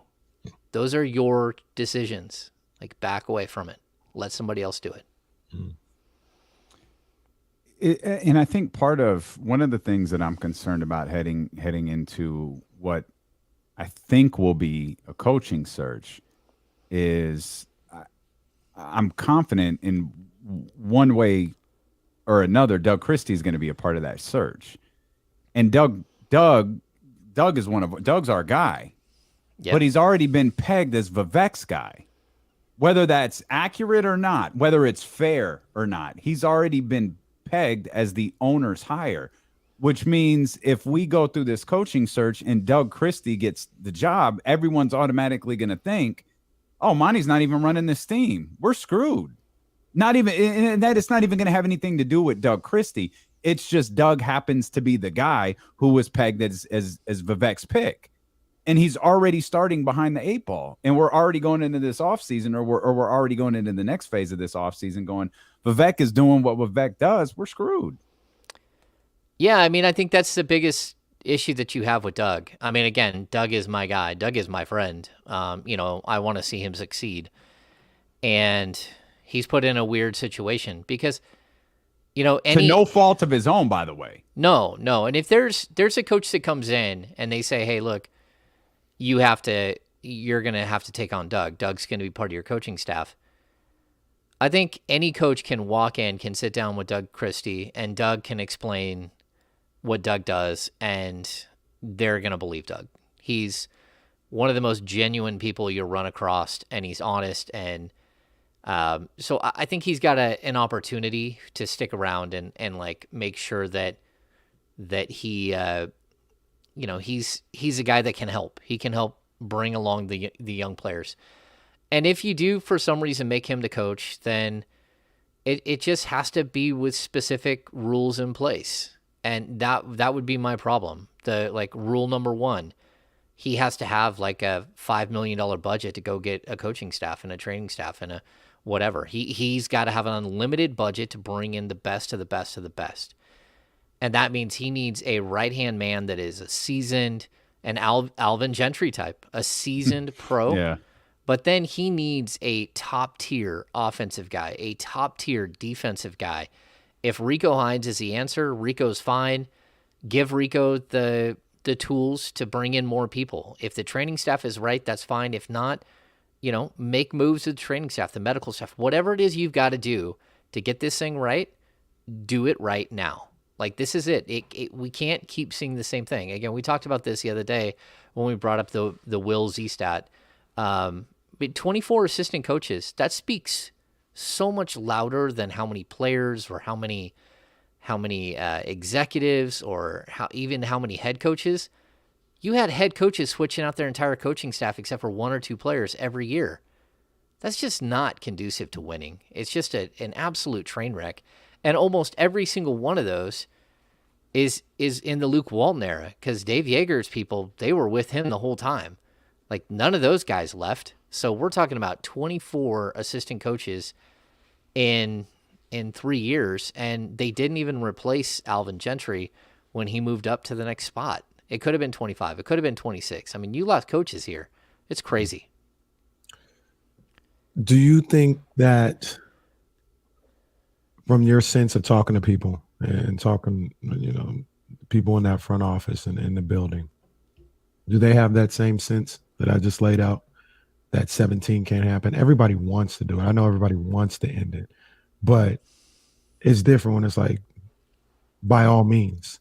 Like, I don't care about the 2026 first round unprotected. Like, I'm serious when I say that. And I know that might be irresponsible for a friend. I don't care. Like, they have to get 16 off of this fan base and off of this franchise. If it's one and then you start back another 2-3 years, so be it. But it can't be 20. It can't be 17.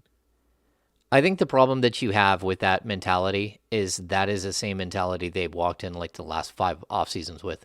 Is it really though, James? And I'll stop you there, because they've never said, to hell with the next 2 draft picks, we're going to go get this all-star. Like, Marco Bellinelli is not going to get Donovan Mitchell. You know what I'm saying? And I'm not but you have to have you got to have someone else who wants to dance. Like, you can't just say, like, I'm going to trade this pick, and this pick, and come up with 2 all-stars. I mean, someone has to be willing to give up those players. Mm-hmm. And so, like, I think that they literally have walked into almost every offseason. I would say this offseason, they thought that they had done enough, and they were set up to make another big move. They thought they had done enough to snap the streak. Last offseason, they could have told us that, but that's a joke. That team wasn't good enough, and we knew that from day one. But every other year, you did take some step back years, like the Dave Yeager's second year where they gutted the whole entire team. That's one of those years where you're like, well, it was his second year where they brought in five rookies. But the year before, they did kind of go for it, and it didn't work out. So, yeah, I would like to tell you that there's going to be some plan that magically comes to fruition, but it's just so hard. I mean, you can see the outline, but you got to color inside the lines and fill up all the squares and like figure out how to make it look right at the end of the day. And like, they have not proven that they can do that. Which is why I'm not optimistic about it. Yeah, I mean, I don't blame you for not being optimistic. Mm-hmm. I mean, that's fair. I mean, I think that the Kings would even tell you that's fair. But it's more of a, well, let me show you, because we did just, select 2 winners in the draft in back-to-back years. We did just make a franchise-altering trade to get a 25-year-old 2-time All-Star. Like, I think that they're looking at it that way. Like, look, we are showing you that we're on the right path. But, after this season, we just talked about it last week, right? After this season, if Rashawn Holmes is no longer on the team, they would walk into next offseason, not this offseason, with $57 million in dedicated salary, roughly $70 million under the cap. And people will go, oh, yes, just so people know, that's not a good thing. It's Sacramento Kings.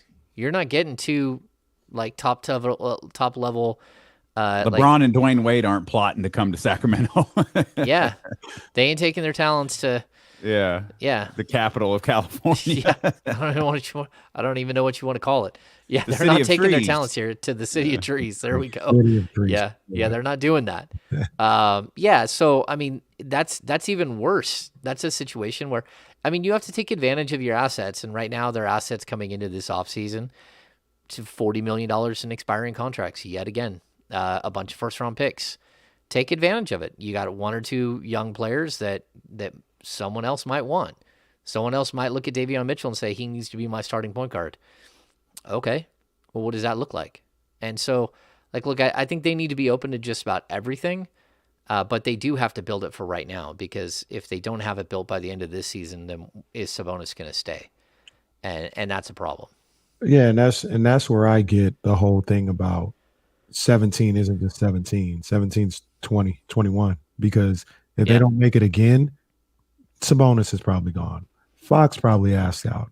Monty McNair is probably gone. And there's a teardown that's going to happen where you're going to look like OKC. So 17 isn't just, we missed it again. Now we're rebuilding and we'll make it in the 18th year. No, like, we're looking at another 3-4 years after that. That's where I get the urgency, especially with this Sabonis trade for next year. Like, all that stuff that you worry about in the future, it's kind of got to be out the window, because this year is so crucial. Damian said it perfectly the other day. This offseason and this season will define the next 5 years of this franchise, in my opinion. I agree with him.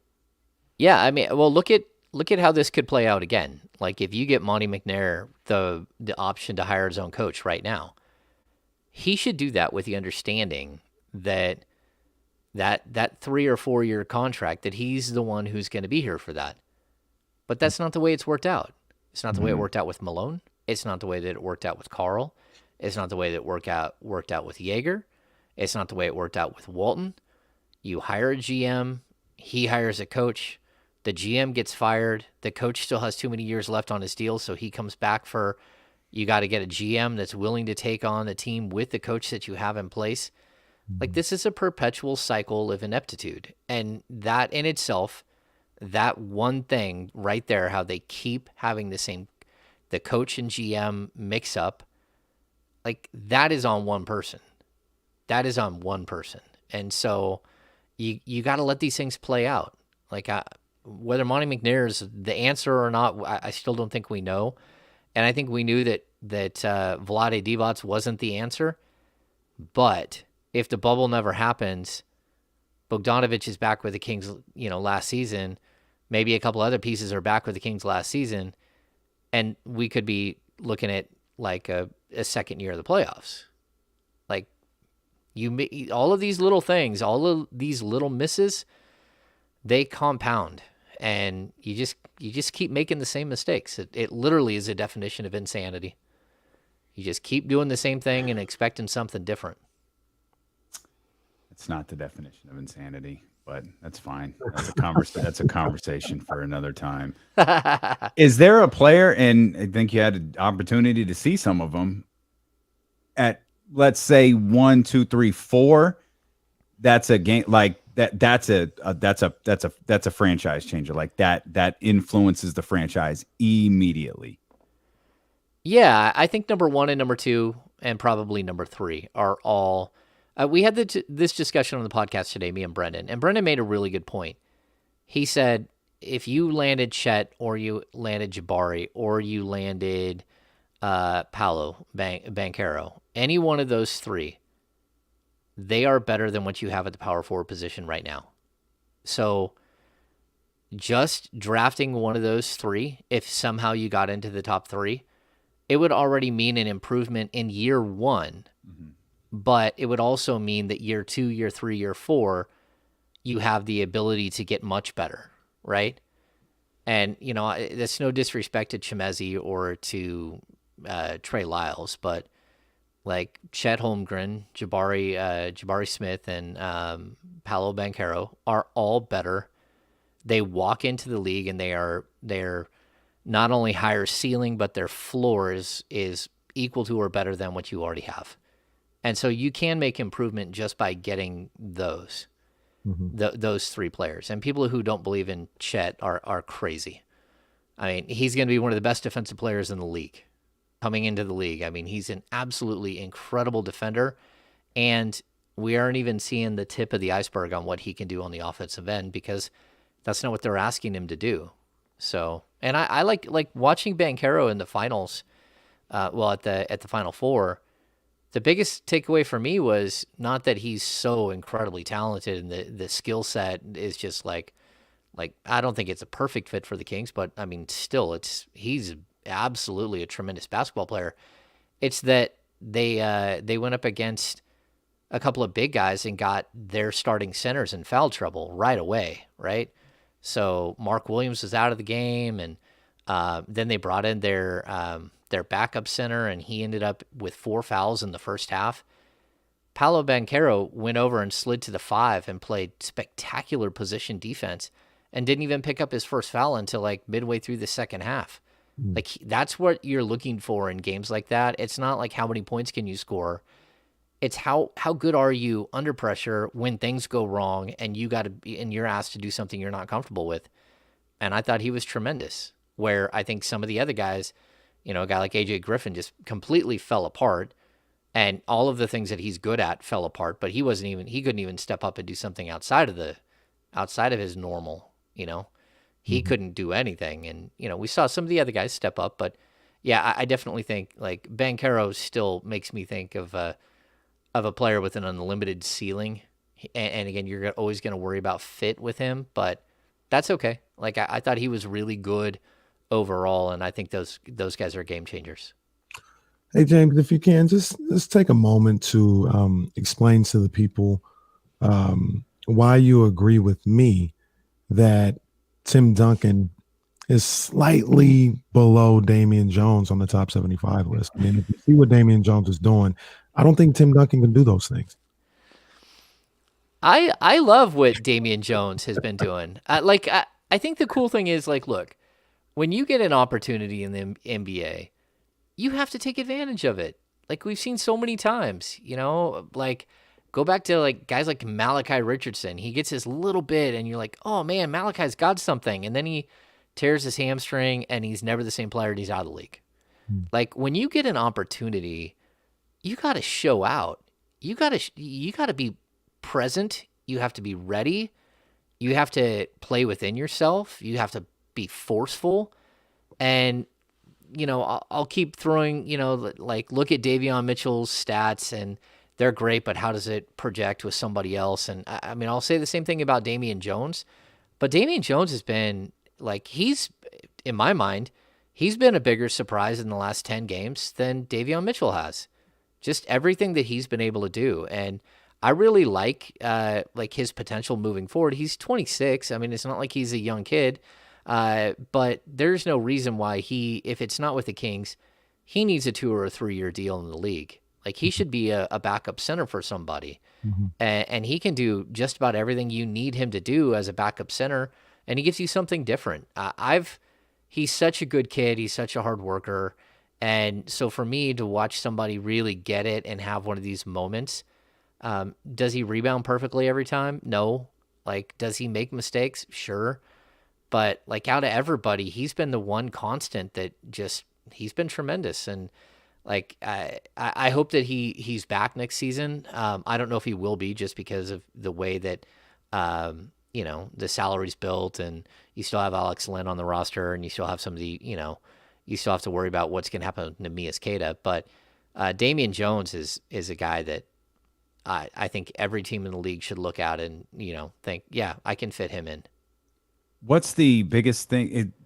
So money's the biggest thing standing in the way between Jamie Jones and the Sacramento Kings? Or is it like minimum amount that can be offered is too high? Like there's sometimes like little loopholes in these things that make it complicated to re-sign a player if you're not giving them a big extension. Well, no, I mean, the most complicated thing with Davion Jones is that he's an unrestricted free agent. So, like, it doesn't matter what the Kings want to do. It matters what he wants to do. Where does he want to play? Is there a team that, like the Golden State Warriors, that says, we just can't keep doing this with Weissman and keep running him out here at, he can't play. He never plays. Mm-hmm. Can we bring Davion Jones back into the fold, and can he fill in and be a guy that can give us 15 to 20 minutes a game on a big time winner? Like, that's where you're running into the problems. Is there going to be, because I don't think he's going to get more than, say, like a 2-year $5 million deal or a 2-year $6 million deal. We're not talking about like an $8 million player. But it's the teams that are offering him that deal that could complicate things for Sacramento. Well, of course, it's always going to be that. Where does he want to play? Does he want to play closer to home? Is there something that, like, he just wants an opportunity that's different? He looks at this team and goes, man, Simona's going to play 35 minutes a night, so that's going to leave me with 13 minutes. Mm-hmm. Maybe I don't want to be here. I mean, I think it's about opportunity with a young guy like this, and I think he's proven that he can do just about anything that you need him to do. Like I said it early in the season, he's Rashawn Holmes light. And by the end of the season, he's pretty much Rashawn Holmes. Mm-hmm. Like his stats the last half of the season are tremendous. I think in his last 10 games, it's something like 16 points, 8 point something rebounds, 1.7 blocks. Like, he's just been really good. Mm-hmm. So I'm in. So hear me out on this one, James. And this, I'm gonna bring back, kind of a obscure name, but he's shown a little something in these games, and that's Josh Jackson. Now, I brought this up to you not too long ago, and I understood all the reasons why you wouldn't even think twice about Josh Jackson, but he is a talented guy. Like, if you watch him play, like, there's things he can do on the court that are like, oh, okay, that's cool. That's NBA level. You can see him adjusting. But I look at what Rashawn Holmes has been able to do in recent years since he got to Sacramento. I look at Davion Jones, what he's been able to do since he got in Sacramento. And those guys are talented on their own. But I look at a coach or two coaches like Rico Hines and Lindsey Harding, who I think have helped these guys find who they are in the league and tailor their games to that. You also look at Rico and what Pascal Siakam says he learned from a guy like Rico Hines. And you have Josh Jackson, and I'm not saying like you break the bank to bring him back or you even cut somebody because you have to bring Josh Jackson back. But if you are able to keep a guy like Rico, who's starting to get a track record of being a heck of a fun a player development coach, I wouldn't mind them spending $2 million to bring Josh Jackson in here and see if Rico can work some magic with him. I think that's a risk worth taking for a team like the Sacramento Kings. Okay, I'll say this is a difference between the two, between like the guys you listed and Josh Jackson. Rashawn Holmes had basically developed who he was as a player, right? He's an energy guy, pick and roll specialist. He's got his flip shot. He plays good defense. Davion Jones, rim runner, plays good defense, hustle guy, can block some shots, can rebound. What Josh Jackson is moldable clay, but it's moldable clay that's starting to get a little dry and crusty on the outside. Because if you're not willing to accept who and what you are by age 25, then you're so much closer to being out of the league than you are to signing a new deal. Mm-hmm. And that's my problem with him. I watch him play and I just think it's all erratic. It's all over the place. It's exciting, but it's, like half the time you're waiting for like clown car music to start playing. Like, it's out of control. It's wild. He's just so unrefined as a player. And it's not just unrefined like in his body motion and what he does. It's that he's unrefined in who he should be as a player. And if you're not willing to accept a role in year 4, year 5, then you're almost out of the league. Like, you're so close to out of the league and you just don't get it. You'll go to Europe and you'll make a bunch of money. You'll go to China, you'll make a bunch of money. But if you haven't accepted that you're not like a frontline starter by 25 and you're playing limited minutes on the Sacramento Kings bench, you're in trouble. And so, like, there are certain guys that I would invest in, but the guys that I would invest in are guys who are really good at what they do. They just might not be good enough. They might not be NBA good at what they do, and you just need to bring them up. Like, that's something that I think you can do. I don't think what you can do is basically try to turn a top 5 pick into a 3-and-D player when he's not good at either defense or shooting the three. You know, he's good at being a frantic, chaotic player, and that's just he's not even really refined at that. So, like, I get what you're saying, but there are players that, you know, in the league that can help you more, that are more refined in who they are and what they do. You mentioned something a minute ago, James, that stuck out to me when we were talking about Davion Jones and what happens with him. You mentioned that we have to see what happens with Neemias Queta. I kind of just thought Queta would just be back under another two-way deal next year. Yeah, you know, that's a question mark. I don't know if he's under a two-way. Either way, the Kings have his rights. So, I mean, they have his rights for his first 4 years in the league. And, like, the way, like, I've been looking, and I haven't done enough research and called around within the front office to say, hey, is he under a two-way contract for next year? If he's under a two-way contract for next year, that's one thing, right? Because I think they're going to tighten the restrictions on two-ways eventually. But until we're totally clear of the COVID era, I don't think that that's going to happen. Meaning the number of days? Yeah, that so you could be with your team. Yeah, so it used to be you could have a two-way player up to, it wasn't 45 games, it was 45 days with the team. That's now up to 50 games. And I think they even lifted that and said unlimited amount of games. So a two-way player makes half of a rookie scale contract, which is, I think next season's like $975,000. So a two-way player makes, I don't know, $487,000 or something around that. And then every time he gets called up for a game, he gets a league minimum check for that game. And so he can make up to a regular NBA salary by getting all of these extra games under his belt. Now, that used to be that they could only come up for 45 days. At a certain point, I think the league will go back to somewhat of a different structure, somewhat closer to what they had before, but I'm not sure. And then, like, I don't know if he's actually a two-way or if he's just if they just have his rights for next season. But again, this team has 2 second-round picks. They're not good enough. They're gonna have to, roster spots are gonna be valuable at some point.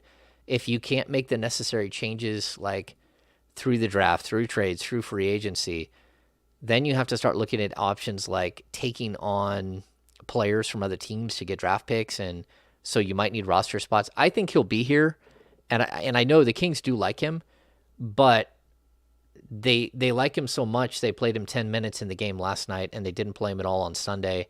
And I mean, we got to the point where it's like, look, man, just let the kid play. Again, I'm super proud of Davion Jones for stepping up and being this type of player down the stretch. We got it. We know who you are. Now let's give Neemias a shot, because winning certainly shouldn't be the prime thing that's happening right now. I know they're trying to build a culture of winning. Yeah, that ended. They ain't going to do that in game 81 and 82. Yeah. You're not going to do it against the Suns team that's sitting everyone. And the one good thing I will say this, the Lakers have 31 wins. The Kings have 29. I do think the Kings will go for 30 wins because, you know, that's one of those benchmarks. Oh, we'd only be one game less than we won last year. Way to go, guys. Right? But the fact that if they win one more game, they're still the 7th spot in the draft lottery. And so if they win 2, then they tie the Lakers. They'd split to 7-8 if the Lakers don't win another game. So to me, that would be like danger zone. But you can still win one of your final 2 games.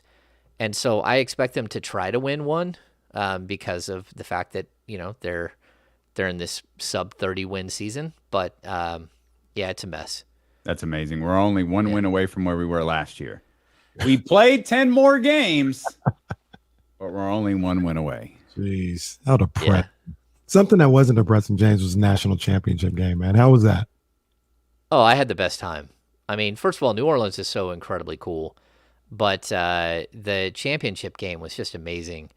Like, I can't say enough about just the atmosphere. I mean, 70,000 people, not one of them which was wearing a mask, was a little sketch. But just the whole entire atmosphere, it's really, really cool to be at games where there's just a totally split crowd. And, again, the lower sections, you can see they have them broken up into 4 sections. And then for the finals, they have 2 sections. But the rest of the stadium is just intertwined, and half the people are cheering, half the people are, upset. Like I just, the atmosphere alone was spectacular. And then, you get 2 teams that were just incredible. Like they were really good teams, where Duke was nothing but a bunch of individuals trying to show out. I thought, Kansas and North Carolina were the 2 best actual teams. And, you can give me Baycott on my team any day of the week. I'll take that kid all day long. If you don't think that guy can rebound at the NBA level, you're crazy. I mean, that guy is just one of the most special rebounders that we've seen at the college game. How do you have 22 rebounds in a game with a bum ankle? How do you? And the next, he puts up a double in the next game with a completely trashed ankle, and then it sort of looked to me like he dislocated his ankle on that last play. And to watch him, I watched him go down, and then I'm watching him like lay there on the ground. He looks up and play's still going on. And to watch a kid with a completely destroyed ankle get up and hop to the other end on one leg and get in position before they could call a timeout, it was just like, yep, sign him up, sign me up. I don't care if in the second round, if he's in this draft, sign him up. I'll take him. I'll take him in the second round. That's fine with me. That kid is just absolutely a beast. And I thought, Akai Abaji, I thought really stepped up in the final game. I thought Braun was good. Brown, it looks like Braun, but it's Christian Brown. I thought he really, there were moments where you're like, where's he been? And then you look up and he's got 11 rebounds for a shooting guard. So I thought that there's some really, really cool individual performances. But overall, I'll say this. Anyone who has a chance, go sign up for the NCAA lottery so you can go get tickets to the Final Four. And you still have to pay for them, but it's truly one of the great experiences if you're a sports fan. It was so much fun to watch. The latest episode of the Kings Beat podcast that James was just referencing there a few moments ago is available now wherever you get podcasts from, whether that's here on the Odyssey app or on Apple, Spotify, Google Play, whatever it may be. Make sure you subscribe, rate, and review there. If you're more of a YouTube user, make sure you go subscribe to the Kings Beat YouTube channel and make sure that you're back here with us. James will be back Friday, as he is, and we've got a loaded show tomorrow. Olivia Christian will be with us. Deuce and Mo will be with us. No games for the next couple of nights for the Sacramento Kings. They're going to close the season on a back-to-back in Los Angeles and Phoenix.